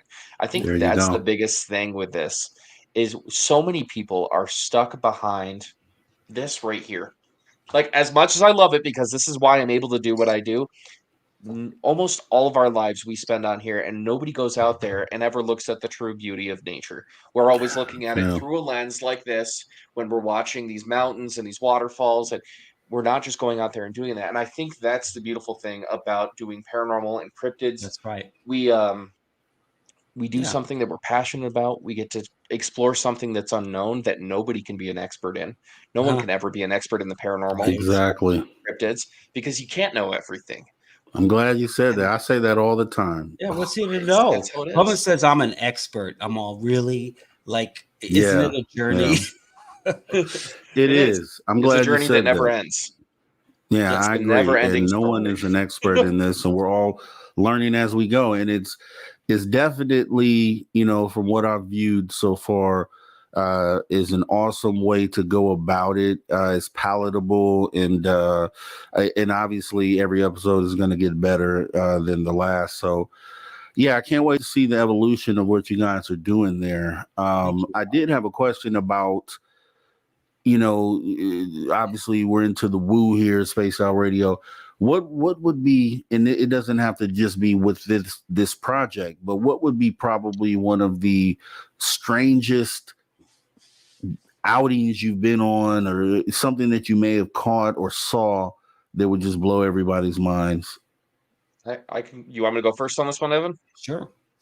Okay, so the creepiest, weirdest one that's ever happened to me would have to be a Dogman story. I was out on the Akwesasne Mohawk Reservation with my cousin Dave, who lives out there. He works for the Akwesasne Fish and Wildlife, and we went to an area where there has been multiple Dogman sightings. They have casted footprints from this wolf, and I mean it's 3 times, 4 times the size of a regular wolf print, and the owner said that they keep on going around there. He keeps on seeing the dog man and the family of the dog man walking on the back property. He has 80 acres that go back into like these bayous, like these swamps and these mountain areas.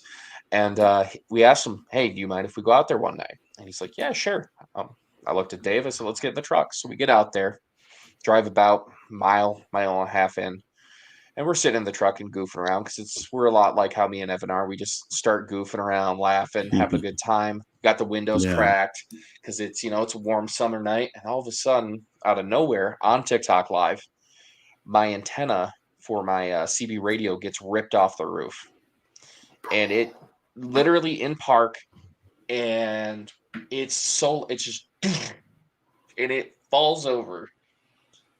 And I look at him, and this my cousin doesn't move too quick, but this mother he moved so quick. He grabbed. I didn't realize he had a 9mm that he had put in my glove box. It was like that quick. And I looked over at him. I'm like, "Are you going to shoot across me? Because please don't. My window's still up."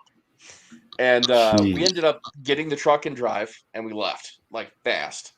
And we park up at a casino that's on the reservation to get out and assess what's on the outside of the truck. And on TikTok Live, we did all this. The only thing is we had to cut because we were driving from one location to the next. It's 5 minutes. We get there, we're rolling, and all of a sudden, as I get out of the truck, there are hair scratches all the way down the truck. And I'm not talking like little deer hair scratches, very, very coarse. And I'm talking like the size of What? I've never seen hair scratches this big, and the antenna was knocked over. And I looked at it, and to do that, I'm sick. Like I said, I'm 6'3". I drive a Ford F-150. It's a little bit higher. This thing, to grab it and actually do it the way that it did it, it'd have to be over 7 feet tall. Because even at 6'3", I couldn't reach my antenna. I had to stand up on the door frame and then reach up and over, which would put it at probably right around 7 or taller. Nothing out there with us, so that's the thing. We never heard anything. It was just out of the blue, and to pull it, you would have to have a lot of like tension. It wouldn't just be a bat hitting it. To pull that high-powered magnet back, it's a lot. Yeah. Oh yeah, definitely. That's bananas. That's enough for me. At that point, I'm leaving. I'm leaving the location. I have not been back, but we do have a photo of what we caught there too. We actually did catch a picture of a large black wolf. You can't send it to me. I'll send it to you. Of course I will. And then you can tell your story, Evan. Go for it. That's man. I got so many. I know. That's why I went It's first, ridiculous. because I know that you have so many. Let me tell you about a story that I always think like that would be a good movie, right? This is one of those stories. I worked on Ghost Nation. It was the ghost hunter guys when they got mad at each other and they started their separate shows, right? So I had half of them, and we did Ghost Nation. It was fun, and because they have their own clique, those guys, and now it wasn't. Now it was out. It was the Expedition Unknown clique of cameramen and filmmakers who know how to do this kind of stuff. And it's tricky. Believe me, if you think it's, Josh is out there secretly and just Josh and Evan go out and we go, it's not like that. There's producers, there's people. The network wants to know, can you find something? So we don't know, this is one of those shows, but in Ghost Nation, those guys, they were 500 shows in or something. They're real seasoned veterans. We do this story called The Witching Tree. And this is good for me because I don't know anything about anything. And I'm like I get a dossier on a plane. It tells me my next 3 jobs, and it's just like, oh, we're going to Easter Island, and we'll Atacama Desert for UFOs. It's always something, right? And this one was very interesting. It was based on this Pennsylvania. This couple owned a home. They bought a home. They're from the city, and there was a big there's a lot of farmland in front of it and old stuff. And they found out there's Civil War activity all over there, like fighting, like, you know, like 500 people died, 1,000 people died here. Like they just stand up and shoot themselves, right? It's like, what? Those kind of battles were happening, bloody, drenched, little bodies decaying for, you know, just ghosts of the Civil War, you can imagine. And back in the old days, though, when you were deemed a witch, they would kill you, they'd bury you, and they'd plant a tree on top of you. And this tree, the roots would hold you down, you know, whatever, right? Don't cut the tree down, or you're going to get, it's going to come back up, right? And I was all, ding, that's a movie. Let's do it, right? Yeah. I mean, that sounds cool, right? So right away I was, ooh. And so that we like we do, we talk to the folks, we get their story, we try to help them. Okay, we're going to find out.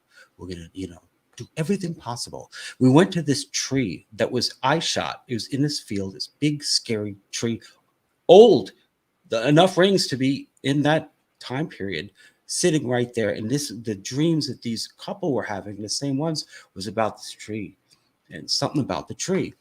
So we go over there and we play TV. So, well, let's get some cadaver dogs, and that'll be fun, right? Oh, they won't find anything.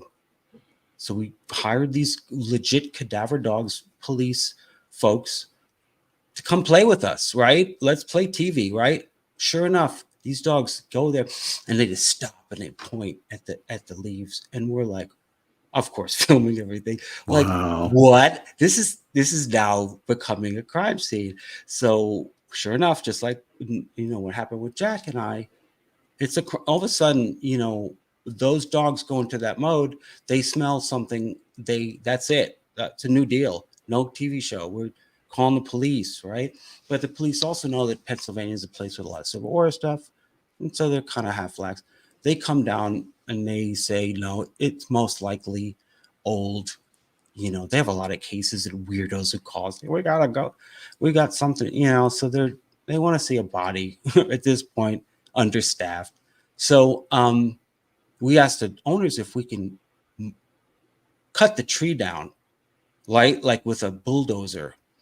And I'm like, well, didn't I read the pre-scout thing that the witches, you cut it down, they come out, right? We don't want to do that. So we did. But of course, then I was like, let's cut it down. It's like, what's underneath it? You know, like, I don't know, right? Like, just stoked. Because the story is just so, you know, imaginative. You know, it follows a story, and now the tree has a dog cadavers peeking at it, and so we cut it down. We did, and we're digging in the dirt and with the Geiger counters and everything we got on it, and of course I'm with the picking it up, but trying to find stuff. Sure enough, we find stuff. And we find rags, a lot of rags, and we put the black light on it. These rags have blood on it for sure.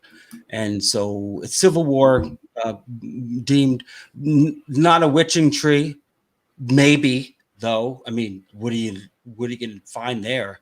A hat and like a broom? No, you know. We found these bloody rags, and you know, we looked at these old maps, and sure enough, this is a real battle happened here. And this tree was there in this old photo, just a smaller tree. And this is where they did first aid. You know, I mean, imagine Civil War first aid is musket ball going through you. You just open, you know, just pat you down with some sort of gauzing and throw it away and pat you with some more, apply pressure on it. So this is what we came upon. And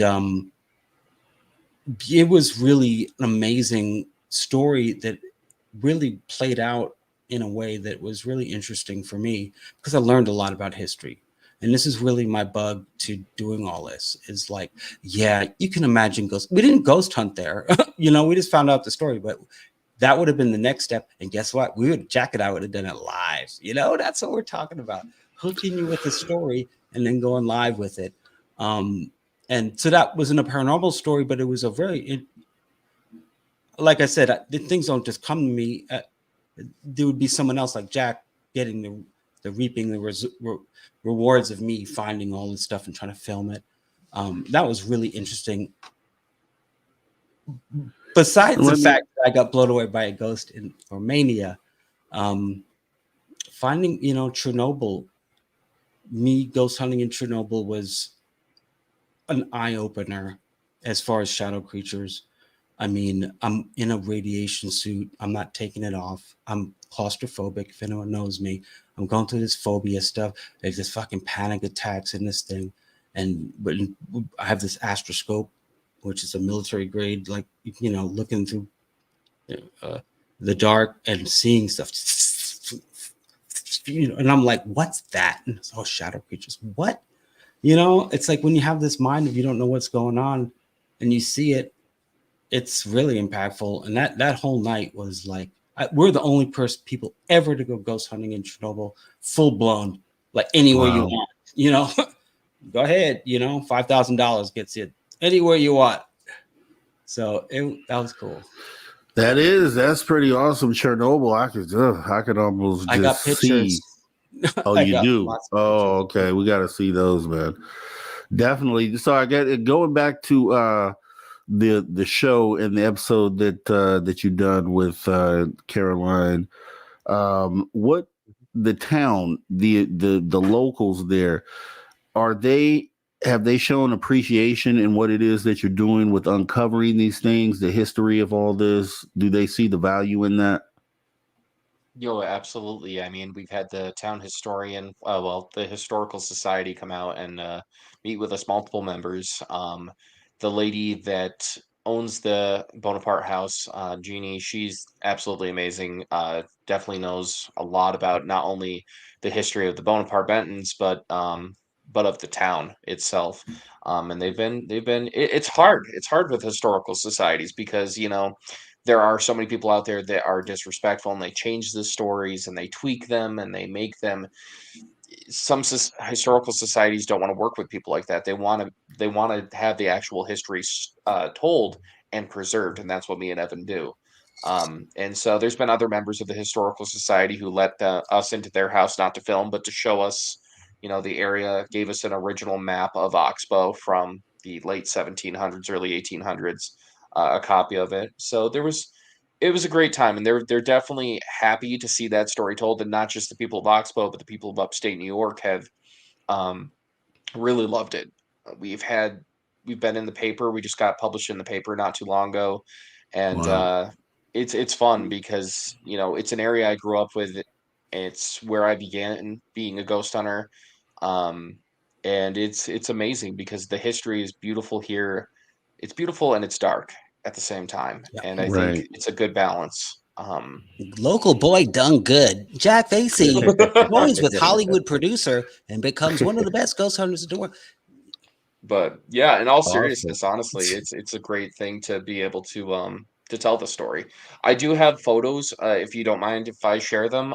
They are of the dog man that we captured and of so I actually have an acre of land right on the edge of Brazier State Forest, which is 14,000 acres. It's right on the edge of the Adirondack Park. And I actually captured what I believe to be a Bigfoot that when I pulled into my driveway, I had a branch thrown at my truck. And so I'm going to screen share if that's okay. And I have the window already open. And let's see. And then what I'll do is I'll just scroll through these. So this is what I ended up capturing in the backwoods, only maybe about 100 yards away from my truck. This thing was standing right out there. And I have another picture where it's zoomed up. Actually, let me go the other way. Sorry. Forgot to head backwards. So when you zoom up, you can actually see the legs are bowed out. The arm is laying down to the side of it. The arm is almost as long as the upper torso. So yeah, that was an incident that I had on my property. There was not a person back there. I was standing. I physically could see it with my own eyes. At first, I thought it was a black bear. That was my first thought. Could this be a black bear? And then when I saw the legs, they did not match. And it seems to be standing pretty straight up to me. Yeah, it was. And The next photo I have for you, hold on, let me just get back. I somehow lost my place. There we go. This is the dog man that we captured that we believe is the dog man because they do walk bipedal, but they also walk on all fours. You can see from a distance it's hiding behind the bush. You can see the ears that are pointed because the first thing we Yeah. thought could it be a black bear. So I zoomed up on it and rotated where its head would be more aiming upwards. Nothing else has been done, but you can actually see the ears to a point, the top of the head. And when we went over to that area, that was the area that he said he has casted wolf prints that are massive. Wow. And that's not too far from where we had that thing grab the top of our truck Whew. and flop it. So I don't know. Man, Somebody said that's a dog. dog man, all right. I Yeah, mean, that's the one that says that's the dog man, all right. And I've heard that I have a guy, dog man, UK man, and he does this over in Scotland, and he captures some really good stuff too. So that's pretty awesome, man. Pretty creepy as well because I know I wouldn't want to be too close to one of those things. I've heard bad things about those guys, what but scared me is how quiet it was like that night. I had my yeah. window cracked and I never heard a thing, and something that big could be that quiet. Like, Now I had there was a question from the Desolate One who asked earlier, and I guess probably since you had this run in with the blood on the stick or log or whatever that was, Mhm. he's asking, do you guys now bring DNA retrieval kits with you in the field? So I have non-latex gloves, I have tweezers, I have vials that are for medical use. So we do have a kit that I've put together for us. So when we do find hair or blood, I could break off a piece of the branch or something like that. And then I am talking to a couple people right now who I know that will be able to help me get DNA tested run, like our DNA tested. So hopefully in the future we can get some really good results that way. That is awesome. So right now we're running up against the end of the hour. Man, I really wish we had more time. You guys are totally awesome. I'd love to have you back if possible here. We have Absolutely. Evan B. Stone, Jack Vaisey from SVC Explorers of the Unknown. Where can everybody catch you? The best place to catch you? Honestly, I'm always on TikTok. That's where I first started. We have our link tree in all of the bios. You guys just click on the link tree. It'll bring you up to our TikTok, our YouTube, our Instagram, our Facebook page. If you ever want to contact us on our Facebook page, all you have to do is click the WhatsApp or yes, WhatsApp. And that will actually give you a direct message to me. And then I can actually talk to you guys and bring Evan in on it if we can. And, it's great. We want to get out there and talk to all of our followers, have communication with them. Definitely. And I want to put this message back up here from Sir Brian Bowden. The SVC Explorers of the Unknown with Jack and Evan is the future of paranormal investigations. A must watch. I have to agree with that as well. Evan and Jack, definitely thank you for your time. And just for a side note, I'm host on the weekends for After Hours. So I'd love to talk to you guys and maybe get you guys booked a little later down the road. Absolutely. We'd love to. I think Evan's muted. Yep, you're muted, Evan.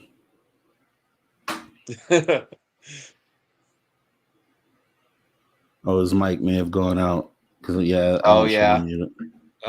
We're back. Oh, there it is. You go. There you go. I sent you some UFO stuff. That's unbelievable. And this AI stuff. We could do a whole series on AI and how it helps paranormal and doesn't hurt it.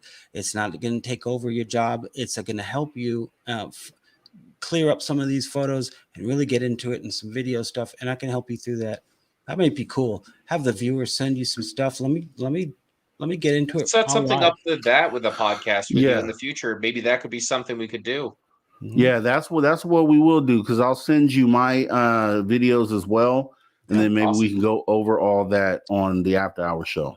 It's all of a sudden we debunk stuff that everyone wants us to believe, and I sent you just now the Gimlin, the Bigfoot, everyone's talking about. I've debunked it in a minute. The first time AI came out, I was like, oh, what's the first thing I'm gonna do? Is that second is like the JFK thing, and then the Shroud of Turin, Jesus. Like, let's get in it. Like, it is incredible. It's fun, and I'm not saying it's that. I mean, let's just talk about it, and it's really cool.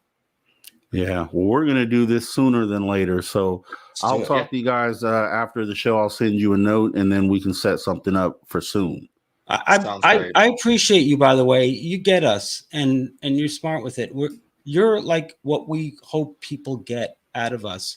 We're blue skying it at night. We're calling each other, giggling. What if we do this and that? And I'm a doer. I don't talk. I do. And now we're trying to do it. And I appreciate you, Rob. Really do. Hey, thank you very much for the compliment there. Yeah. Awesome guys here. SVC Explorers of the Unknown. Make sure you guys go sign up, subscribe on YouTube, and go check them over on TikTok where they're huge. And appreciate you guys coming in tonight. We will talk more. Sounds great. Thank you so much for having us. We appreciate it. Thank you. No problem at all. Thank you for listening. All guys. right. Take care. Cheers. All right, guys, it is time to pause for the cause with the last break of the night as we get ready to jump into our third and final hour. We may have a Super Duke sighting. I don't know. It seems like we might, but we'll be right back in a few minutes, guys. Just hold your seats.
All right, guys. Welcome back to Spaced Out Radio, hour number 3, with me, your host, Mr. Rob G, standing in for Mr. David Scott, who is snowed in. After all the time he complained about no snow, now he's snowed in. So I think he got what he wanted, right? I think he got what he wanted. So that is awesome. Dave Scott is doing fine. I am manifesting myself into his studio, as you can see here with the background. And so that's how we're going to do it tonight. So, yeah, definitely great guests here. I do appreciate Evan and Jack for stopping by. We will be doing another show soon on the after hours so we can cover some of the other things that they had. And also, yeah, run some credible photos and videos through CGI, and let's see what the result is. Yeah, so I think we'll do that sooner than later. I'll talk to them behind the scenes and try to go ahead and get that set up, because I'd love to even see. I know what my sighting was. I saw it unimpeded, unintruded, so I know exactly what these things looked like. So it would be phenomenal to see if that AI program and the CGI, the AI program recreates them as I saw them. Because I'll be able to tell you right away if it's what it looked like, and we can kind of get a gauge of that there. But what we'll do for now, we're kind of waiting for Super Duke to come on in, and Super Duke will be joining us shortly. So let me look at some of your comments and questions in the audience right now here. Desolate One is saying, can Dave get Bob Lazar on the show? Bet he could. He'd do interview to right guy. Met him, shook his hand, looked him in the eyes. Man's telling the truth. I'm with you on that, man. I can't wait for the day that Bob Lazar. And here's hope. Here's what I'm hoping for. You know, we have guys like Jim Goodall who are great friends with Bob Lazar. You know, we know people who know Bob Lazar, who have met Bob Lazar behind the scenes. So it's all about Bob. It's all about when Bob's ready to come back out and talk about this. You know, obviously it was 1989, so we're talking about 34, 35 years ago when this happened. He's done a lot of interviews over the years. So I'm hoping that with Luigi Venditelli's film coming out on Bob Lazar, with the recreation of S4 and all this going into that, which we will be having Luigi back on the show once that comes out, and so we can talk more about it. But I'm hoping, and I don't know if Bob Lazar watches this show, but I'm hoping he does a press run and at least grants a few interviews. It would be nice, especially with the new context of the film, of the new film, and being able to see what he's tried to verbally tell us for all these years. So hopefully that means Bob Lazar will land in on the seat of a show or 2 or 3, and hoping this is one of the places that he decides to grant an interview to. So awesome. Really hope that happens. Definitely am looking forward to this Bob Lazar film. You know, we when we had Luigi on before, the pictures and images that he was able to share, this is going to be awesome. It's going to be like you're officially at S4. And from what I understand, we talked about on the show when we had him that there'll be a VR component as well. So it's like a 3-part package, the film, the VR experience, where you can hop in at any time and walk around S4. I think that's going to be pretty awesome. So I guess we'll see what happens. And let me see here.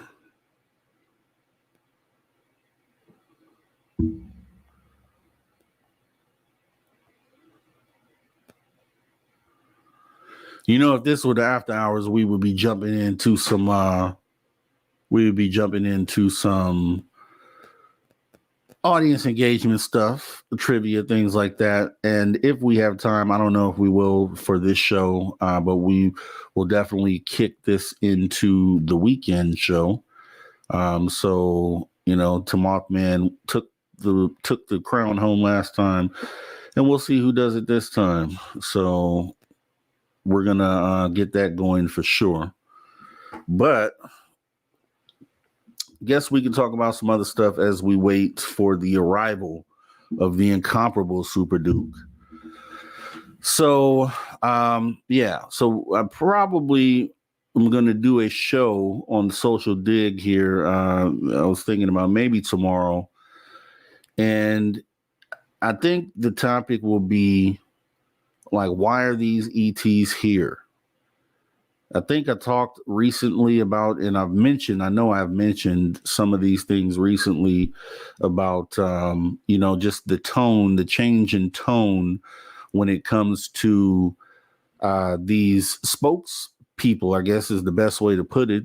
People who are speaking on behalf of ufology, your Ross Coulthards, your Jeremy Corbell's, even journalists out there like Tucker Carlson, and we'll dive deeper into this during the show. But it's just, I find it puzzling why there is a shift from this just being nuts and bolts to a lot of focus on this being some sort of connection to something spiritual. And I just have a lot of questions about that. So we'll probably do a show about that maybe tomorrow on the Social Dig. And it'll be a regular show at 5 p.m. Pacific time. So I think I'm actually going to go through with that for sure. So make sure, if you haven't, go ahead and go over while we wait for Super Duke. If you haven't subscribed to the Social Dig, it is a great place for you to unwind, open up your mind, and kind of get into some topics that we may not be able to cover. Some that may be controversial. We have a lot of people that get up on the stage and talk live. A lot of you guys have come up there to the Social Dig and spoken live about your experiences, and we've had a great time. So we will be continuing to do those things. And I guess what we can talk about as well is I want to bring back, this is all born off of the viewer's voice segment that we set up here. Yeah, Brown Dwarf. The viewer's voice segment that we set up here. So we set up a call-in line, and it's still open. You guys can actually call it at any time. It's 856-843-3444, or that's 856-THE-DIG. The way that it worked, and we're going to bring this segment back to after hours, was the viewer's voice, where you were able to call in, and on the voicemail, you can go ahead and leave an experience. I think you have like a 3-minute time limit. You can talk about anything that may be on your mind, as long as it doesn't relate to politics, religion, and just all the normal devices. And basically what we'll do is we'll take those voicemails and we'll play them at the end of the after hour show. So maybe we'll pick Saturday or Sunday to do this. But I want, now that we have this live experience going over at the Social Dig, I want to get you guys back over here to Spaced Out Radio, where we can play some of those audios. So once again, the number is 856-843-3444, or that's 856-THE-DIG with 2 G's. Let me go ahead and let me post links in the chat here as well as we wait for Super Duke. I got everything ready for him. As soon as he gets in here, we'll do that. But let me try to forward this while we're waiting.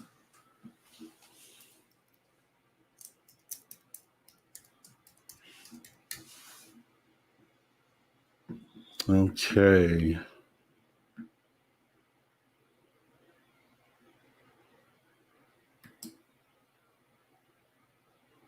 Let's see. Copy that link.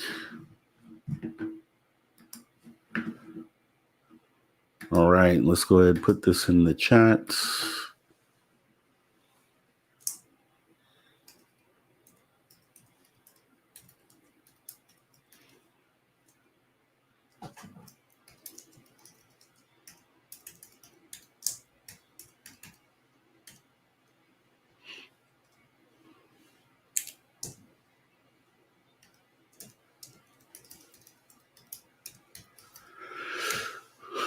All right. So when they put it in the chat here, youtube.com/at Mr. Rob G is the channel, is the social dig. If you go over there, you'll see we've done a lot of call-in shows, and you'll hear a lot of voices from people right here in this very chat. So a lot of people that you sit here and chat with all the time, including Van Gold, to Mothman, Magneticus, Deb from Sacramento, Amy WC, Paramarv, Brown Dwarf has been there for sure. Susan Alloway has definitely stopped by. Let's see. The Desolate One, I don't know if I've seen you over there. We'd love to see you over there. But while we wait for Dave, or Super Duke rather, go ahead and click the link and consider subscribing. Hit the notification bell. We do have some awesome stuff going on over there. And let me go ahead and thank our super chatters real quick here. Welcome to the show. Thank you for this super sticker. Thank you for the awesome super sticker. Deb from SAC asked, any trivia tonight, Robbie G? Fingers crossed. I mean, I don't know if we have technical difficulties with our guy Super Duke tonight, we may just jump into some of that. T-Bone, thank you for the super chat, the awesome super chat. Miss Catherine Jones, thank you for your awesome contribution. Spaced Out Radio, we do appreciate your support. Sir Brian Bowden, the man with the million podcasts, is it? I think it's like 1 million podcasts at this point, and he also is our Saturday guy over here on After Hours, coming in, always having a great time with him. So appreciate you, Brian, for your support tonight. We had another Deb from SAC. Sweet Robbie G. Thank you so much for that, Deb. And then another from T-Bone. So do appreciate your support of Spaced Out Radio tonight. Do appreciate you supporting me, filling in for the man with the plan, Mr. Dave Scott. And we are again just holding out for Super Duke. Really look forward to speaking to him. We haven't been on, I don't think we've been on camera together. Yes, Van Gogh. Dave is doing just fine. He's just snowed in. He's snowed in. So that's why I'm here. That's why I'm in I manifested his studio, and I made sure that I came to bring the show from his studio, and that's what I've done tonight. So let's see here. Yeah, T-Bone is definitely awesome supporter of Spaced Out Radio. We do appreciate super chats. T-Bone showing love. We do appreciate that. Let's see.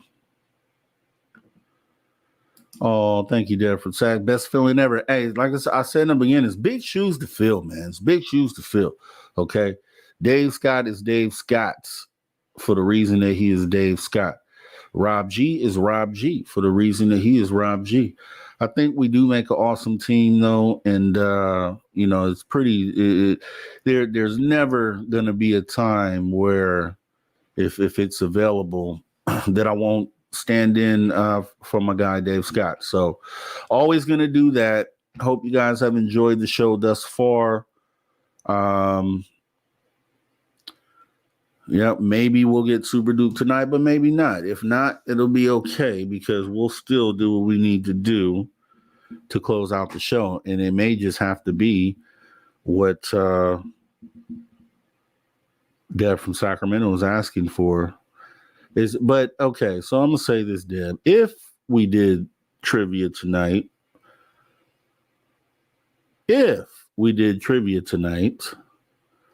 would you I'm gonna hope that you would be I'm going to hope that you would be like up there, that you be getting answering a lot of questions right.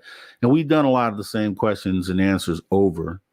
So a lot of these are questions that we've done on previous episodes, but I think the most important part about it is being able to absorb the information. So yeah, you win, but I think everybody wins when it comes to the knowledge part of it, right? Because, when we talk about some of the most basic sightings or questions when it comes to ufology, I would expect vets like you guys to know exactly, know a lot of these answers. So do appreciate you, Light Walkers. Such a great host and a great guy, that Rob G. I do appreciate that. And I'm just authentically me. And so I do appreciate you seeing that and recognizing that. Yes. Potato grouse. The answer is Bob Lazar. I agree, man. I agree. I think, I'm just glad I'll say this. I'm glad to see Bob Lazar getting the validation finally. You know what I mean? And I think this film is going to be very important to that. I think that for a lot, it's different when you hear a story versus when you can visualize the story. I'm sure we've all tried to visualize the Bob Lazar story as he's told the story many times. And, I think for him to play a part in how this is being put together means, just like Luigi stated when he came on the show, that it's going to be pretty much almost exact representation of what he experienced while there. And on Luigi's social media, just recently here, last few days, he posted other pics from it may be from the VR or it could be from the film, either one, but it showed S4, where it is in relation to Area 51, to Groom Lake and Papoose Lake. So, and it depicts the mountainside or cliffside where Bob Lazar said the hangar doors were. So it kind of points all that out. I think it's going to be pretty awesome, man. And, I always talk about the historical part of ufology, the stories, and, there's a lot of people who don't believe Bob Lazar. They just don't. So for them, they push that story to the side of their minds. They push it out of their minds. But I think it's a pretty important part of our history. If you look at it, there's a few moments in ufology, for going back to Roswell, that stand out as important parts of the history. And we don't have an official history book, although we probably should. I think that might be something worth putting together, right? Some sort of history book that references the actual history, right? And CS, thanks for filling in. That is anytime. Dave doesn't even have to ask. Just give me the look. Give me the look, coach. I'm in. Let's go. What are we doing? I'm in. So yeah. So with that being said, so the whole history of this, there's been a few moments I think that are really important in the history, especially when you have new people coming in that don't know anything about the history. Some of the first few things that they end up learning or picking up are the Roswell incident. It's probably number one on the list as far as, stories that you might pick up on when you first come in. Bob Lazar's coming out in 1989 is right up there with that. Project Blue Book, Betty and Barney Hill. These are all like key moments in ufology's history that you can't just let go. And that's why I said, I know we were talking to one of the chat members, Jan, and I was saying that, my outlook on this has been, and I'll give you history. So I came in already understanding UFOs are real, but I didn't know they were here. So 2017 hits. They have a report that says these things are here, and they're here full time. They're here all the time. They're in our skies.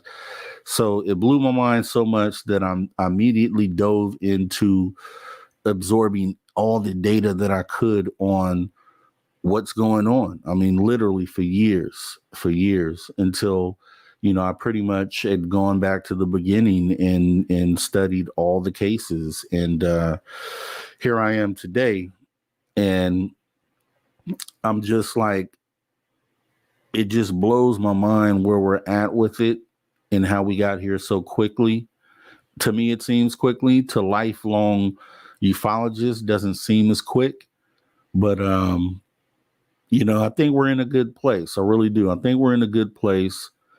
And I think as long as we don't debunk things immediately, because a lot over the last few years, I've seen things, you know, releases, videos, pictures, things just come across the desk that people immediately say, okay, I'm throwing that out. That's not relevant. Oh, let's throw this out. Let's throw that out. When I had my sighting a year ago, I came to the conclusion or the realization that people were throwing out valid sightings. Like even people within ufology who care about the end game and care about where we end up in this, even those same people were pretty much kind of debunking things without even giving it a fair shake. And I have at least one video from a third party, and I have maybe two videos and at least 2 or 3 different incidents that were debunked, you know, pretty publicly by a lot of people within ufology. But when I related to my sighting, I'm like, no, these are the same characteristics. So those things are authentic as well. And it just showed me. So at this point, I'm a little more, even if it seems really fake off the beginning, I still want to give it its due process. You know what I mean? I think that's what we should do on both sides of the conversation, whether skeptics or whether you're on the believing side. I think we should still allow, you know, sightings that are reported to at least go through the scrutiny that each sighting deserves, because, you know, when we're trying to put together the history of this, we're throwing things that are good out the door. And I don't think that makes a lot of sense to do. But yeah, that part of it. So that's just me talking about that. But it looks like we're in the last half hour of the last hour. So we may just go ahead and prepare some trivia for those who would like to participate. And actually, let me do this first. I think we'll jump into some Phantom and Monsters from Lon Strickler for a little bit, and then maybe finish off with some trivia if we have the time. So let me see what Lon is up to and what we have available on phantomandmonsters.com. Which you guys should go check out his site. It is definitely awesome, as you'll see.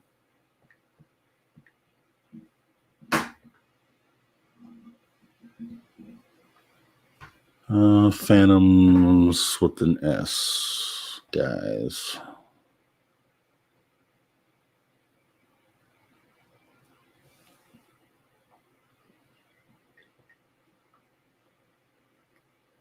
Okay, here we go.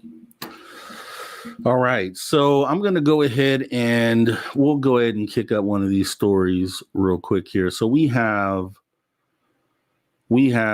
a story right here from phantomandmonsters.com, Lon Strickler's website. Make sure you guys go check it out. This one is about lifelong abductee believes aliens in Earth's governments are genetically transforming humans. I know there's a lot of people that feel that.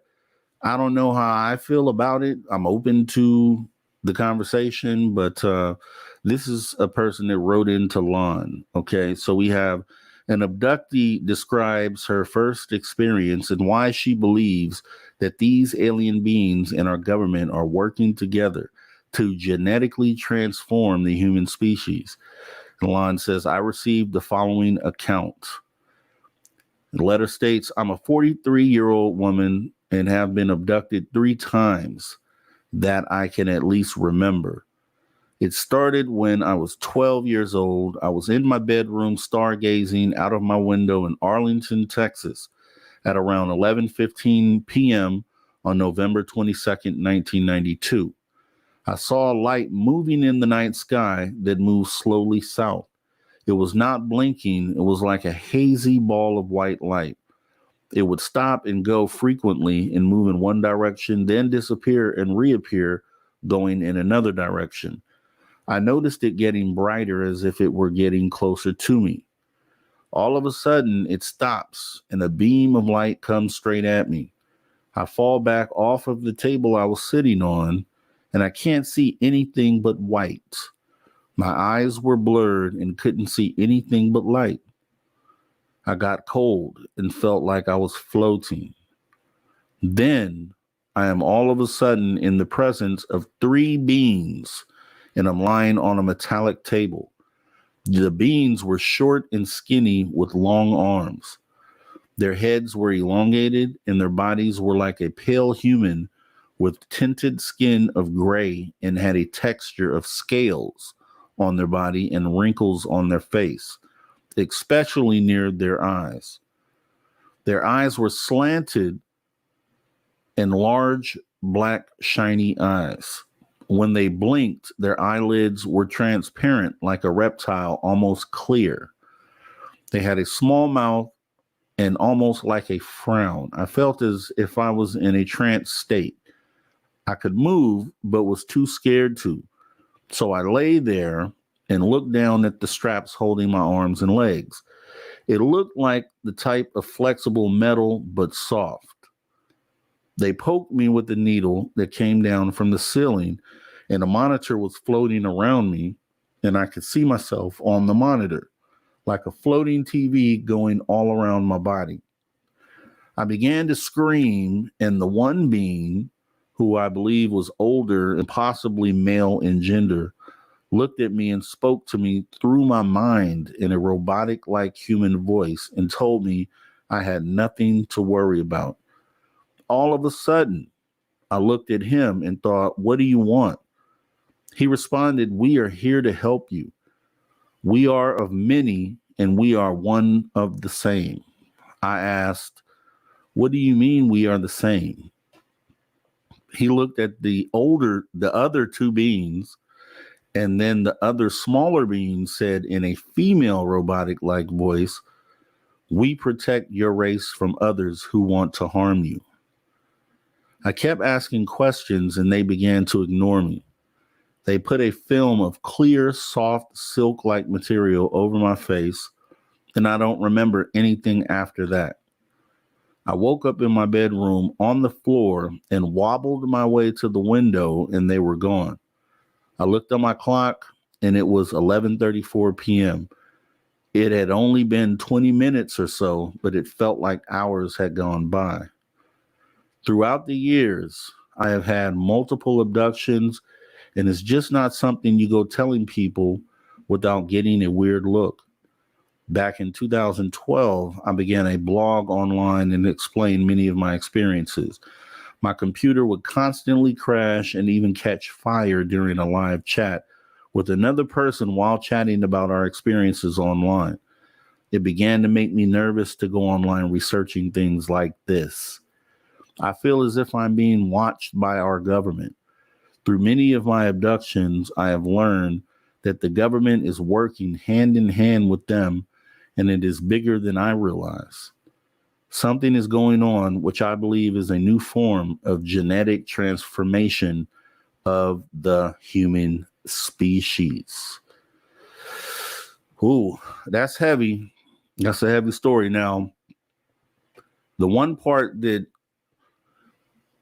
resonates with me that I've heard, obviously, from other people is the part where it says, "We protect your race from others who want to harm you." I believe that there's some of that going on, right? And so we're going to end up getting into this over at the Social Dig, talking about this in actual this subject right here in particular. So definitely want to make sure you guys come over for that. It is going to be awesome. But yeah, I mean, why are they here? That's the big question. If you had to guess, why are they here? What do they want? What is their purpose? If you remember my sighting, I saw 47 objects, which I can't wait to send over to Evan to have him, and we'll probably show that, I'm sure, on the after hour show when we set that up. But 47 objects in the middle of the day in a formation, like they completely disappeared. So we know they're not from here unless we've invented some sort of cloaking craft. And if that's the case, again, we'll find out down the line. I'm open to that. But as of today, we don't have anything that does this, what I documented. And so you have to ask yourself, why are they allowed to fly around? Okay, even if they didn't do anything, which they didn't, they flew right over and then they disappeared. But that's, if you see a group of craft in a formation, there has to be a purpose behind that. You know, sometimes you see one craft here, one craft there, but there are 47 in one place at one time. Like, what is the real meaning behind that? Why would that be? Why would they show themselves in a number like that? And there's been more than that I've documented and shown on video. There's been cases where there were hundreds of the same type of objects in the sky. But you have to ask, I mean, what is the common sense reason why they would fly around that way? Are they attempting to show force? Are they on some sort of mission, you know, to I just don't know. You know, the best thing I could say is that potentially they are probing or mapping. I know someone said that they could be mapping the surface. I mean, I think that's possible. I just can't try to use common sense thinking to try to figure out why they would be in numbers like that. And I just wish, I guess we'll find out at some point. But that is what we'll end up talking about over at the Social Dig tomorrow. So it should be awesome. You guys should definitely make sure you come on over there. Kira, you have a great rest of your night. Yeah. All right. So here's what we're going to do. We're going to go ahead. We got into Lost Strictless Phantom and Monsters. We got about 20 minutes left in the show tonight. So we'll go ahead and pick up on some trivia, which we normally don't do during the week. But hey, Deb requested it. And let me make sure.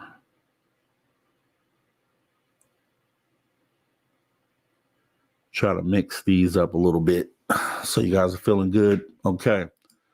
Let me go ahead and bring it up.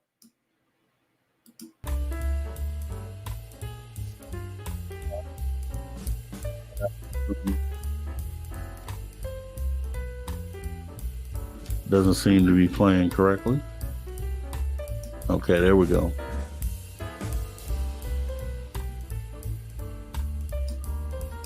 All right, spaced out trivia. Let's go ahead and do it. Why not? You guys love it, so I'll do it.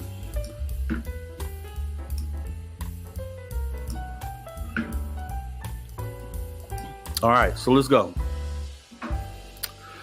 Let's go. Let's see where everybody's heads are at. Desolate one. Para, have you seen unredacted photos of the beings? Also with that, you know right away it's not fake, very unnerving, a weird experience, not pleasant, stays with you. Yeah, Desolate one. I've shown some stuff and I'll may show it again. Some stuff that you can't. I spend a lot of time trying to debunk and looking at explanations from people who claim they've debunked, and nothing adds up, man. We'll get into that. We don't have time tonight, but let's go ahead and jump into some of this here. So remember, some of these are going to be, because I wasn't prepared for this, so some of these are going to be questions that we have already asked, which is okay. Because it's all about the knowledge part and making sure that you know the answers to these. You know, a lot of the stuff is common knowledge within ufology, but hey, you may be new. Let's go ahead and take a look here. So,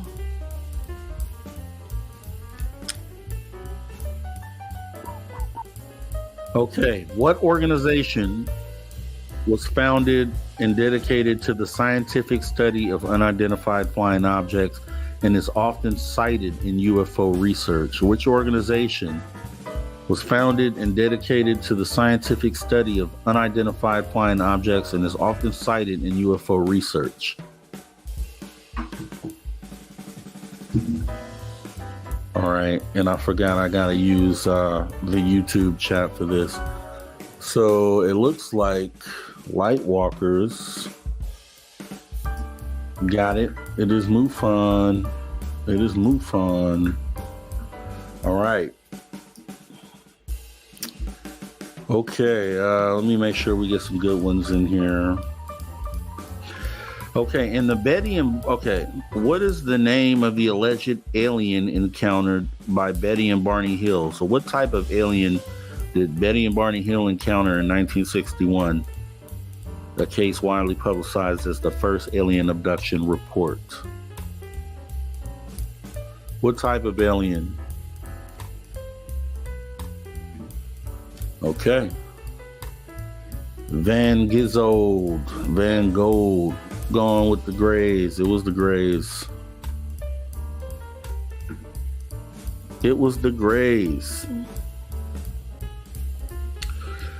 Okay,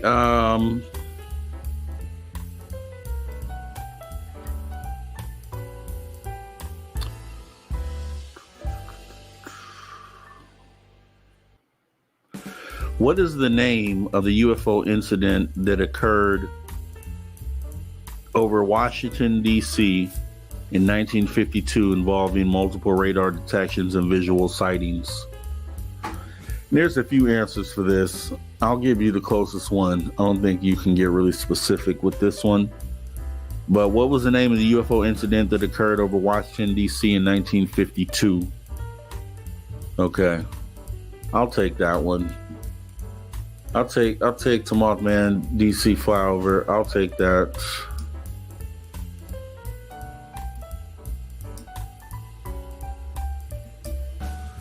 I'll take that. But I don't think they had an official, it doesn't give me an official name here, so I'll take that. Yeah, Battle of Los Angeles, Brandon, was an awesome one, though. That's one of my favorites right there.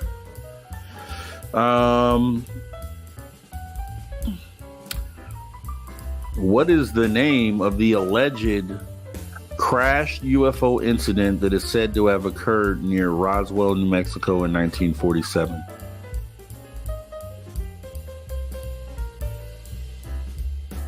What is the name of the alleged UFO crash incident that is said to occur near Roswell, New Mexico in 1947?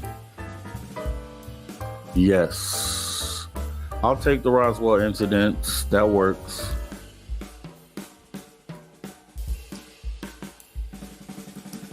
The Roswell incident. Mothman is the reigning champ, so he's going to defend the belt here. So make sure you guys know that. Let's see, what do we got here? What is the term? I don't want to do that one. Let me see.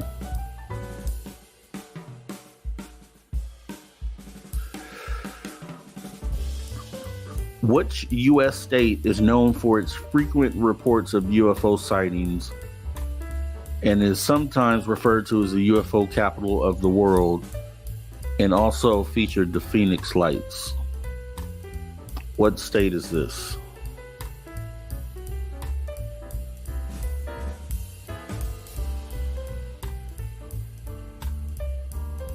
I don't see it yet. I'm looking. Okay, there we go. It's like Paranormal. Arizona. Phoenix Lights. Phoenix Lights, guys. Phoenix Lights. Will be in Arizona. AZ, Arizona. Okay,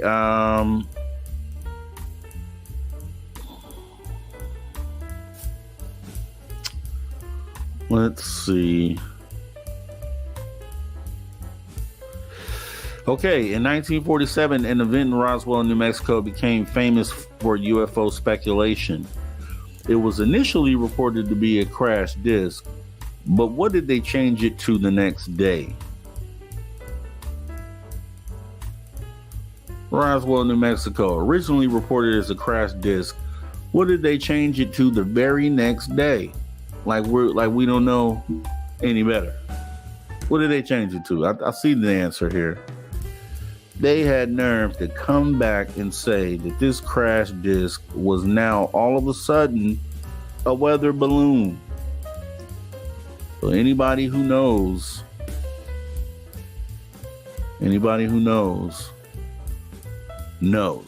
the original answer was the correct answer, right? You can't just change it to weather balloon. Yeah, they just changed it, right? They changed it to weather balloon. They said, oh, sorry, nope, it was actually a weather balloon, no crash disk here. Let's put the toothpaste back in the tube. That's what they did. That's what they tried to do. That's what we'll say. They tried to. What does the acronym UFO stand for? What does UFO stand for? The acronym UFO. What does it stand for?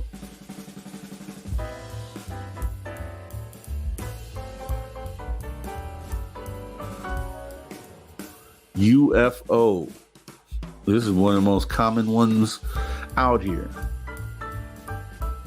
Yeah, common. Unidentified flying object would be correct. And according to this, I gotta make sure. See, that's the thing. The YouTube chat. I gotta make sure I call the right winner.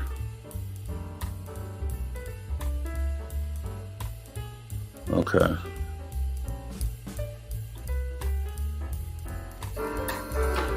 All right. Turn that down. All right, let me make sure.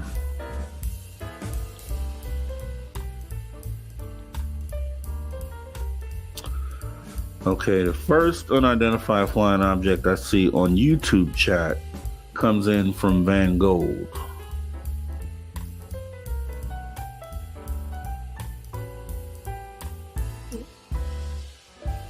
If I could find you here, your answer.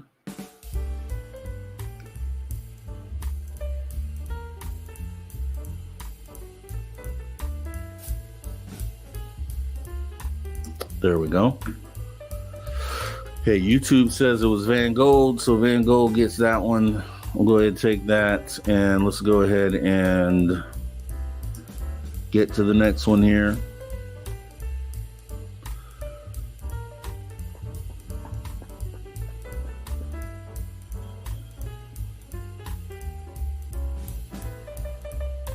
All right, let me go into let's find some cryptid stuff here.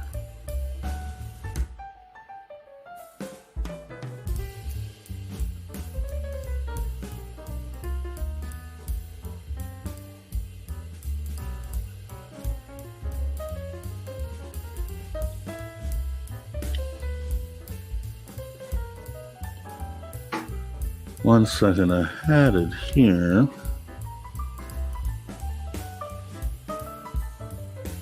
Okay. All right. In Scottish folklore, what aquatic creature is said to inhabit Loch Ness and is often the subject of alleged sightings? Aquatic creature is said to inhabit Loch Ness and is often subject of alleged sightings.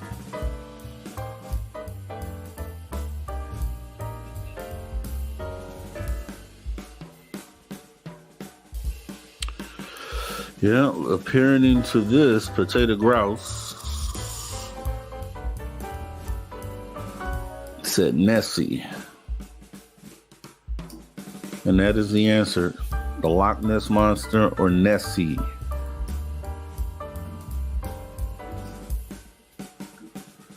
All right.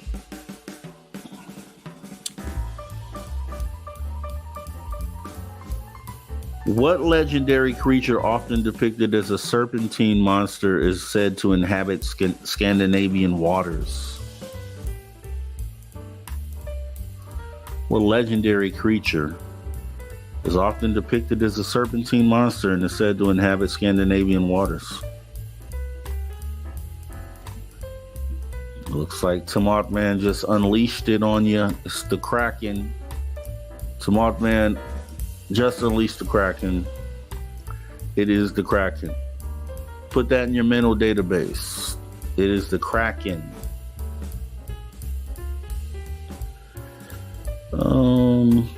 Okay. According to Native American folklore, what mythical creature is often considered a shape-shifting trickster and is associated with the Southwest tribes?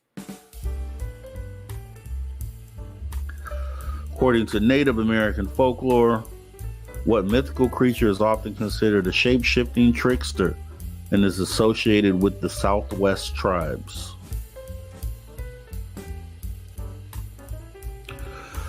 All right, Mothman with Skinwalker. Skinwalker it is.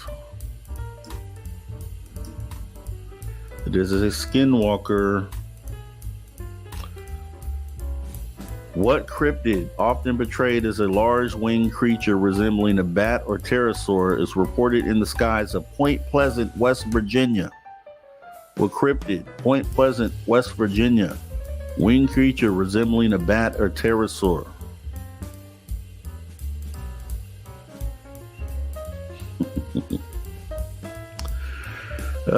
This just always gets me, man. The namesake always gets it, doesn't get it the first time. It is the Mothman to Mothman. Van Gogh gets that. I always throw that one in there, man, because I'm hoping you get it first one day.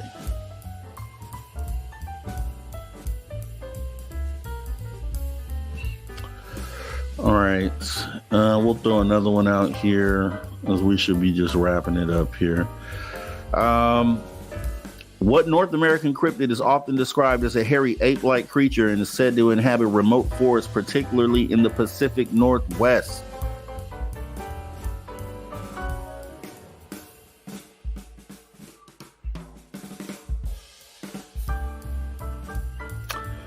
There we go. To Mothman with Bigfoot. It's the Bigfoot. It's the Sasquatch or Bigfoot, either way.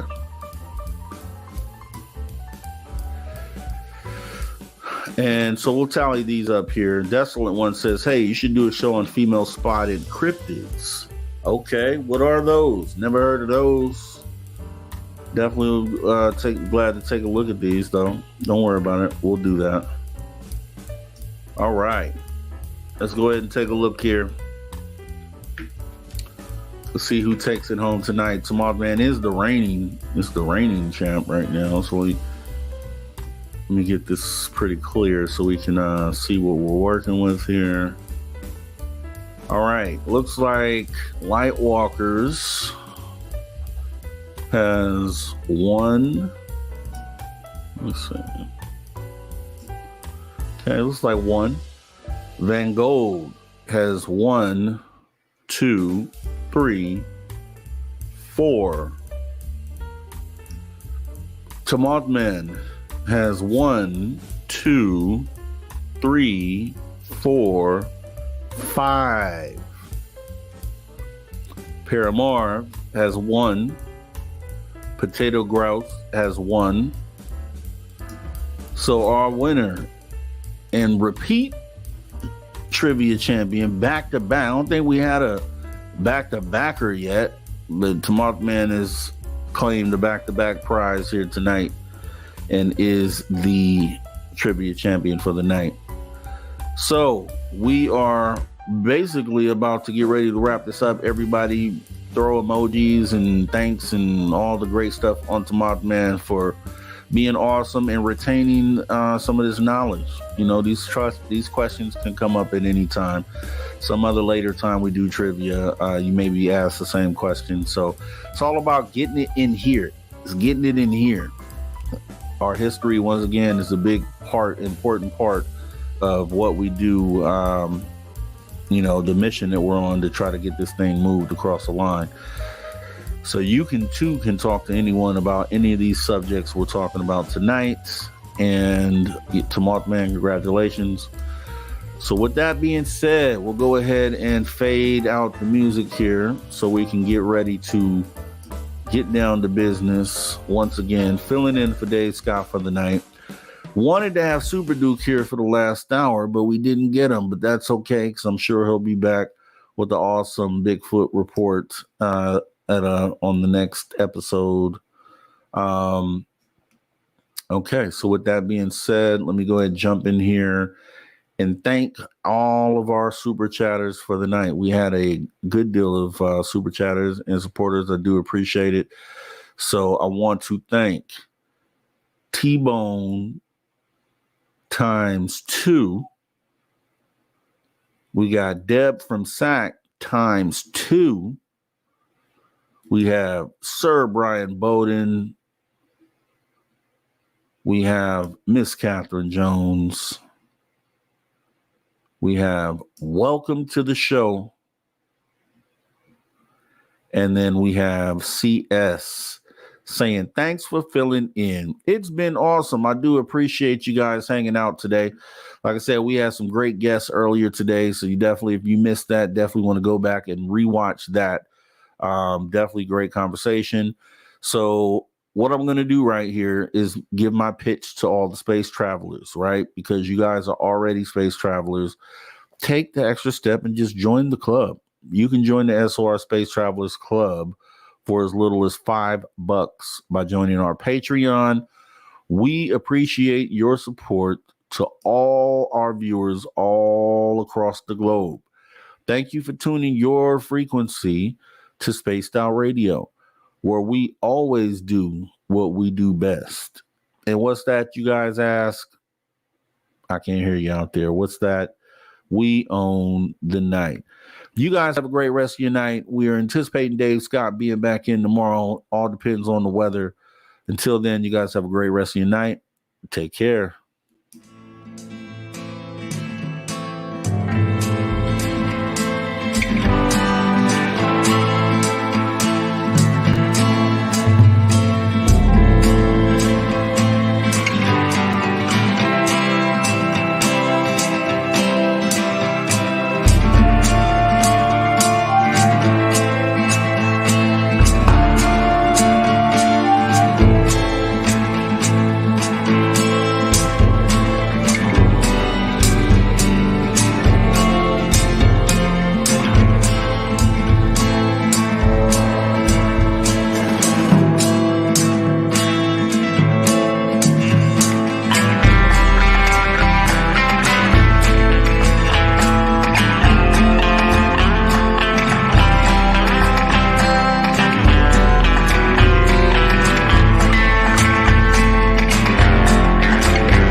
Stay healthy, my friend. You too. If you need bail money, give me a call. Always, Dad.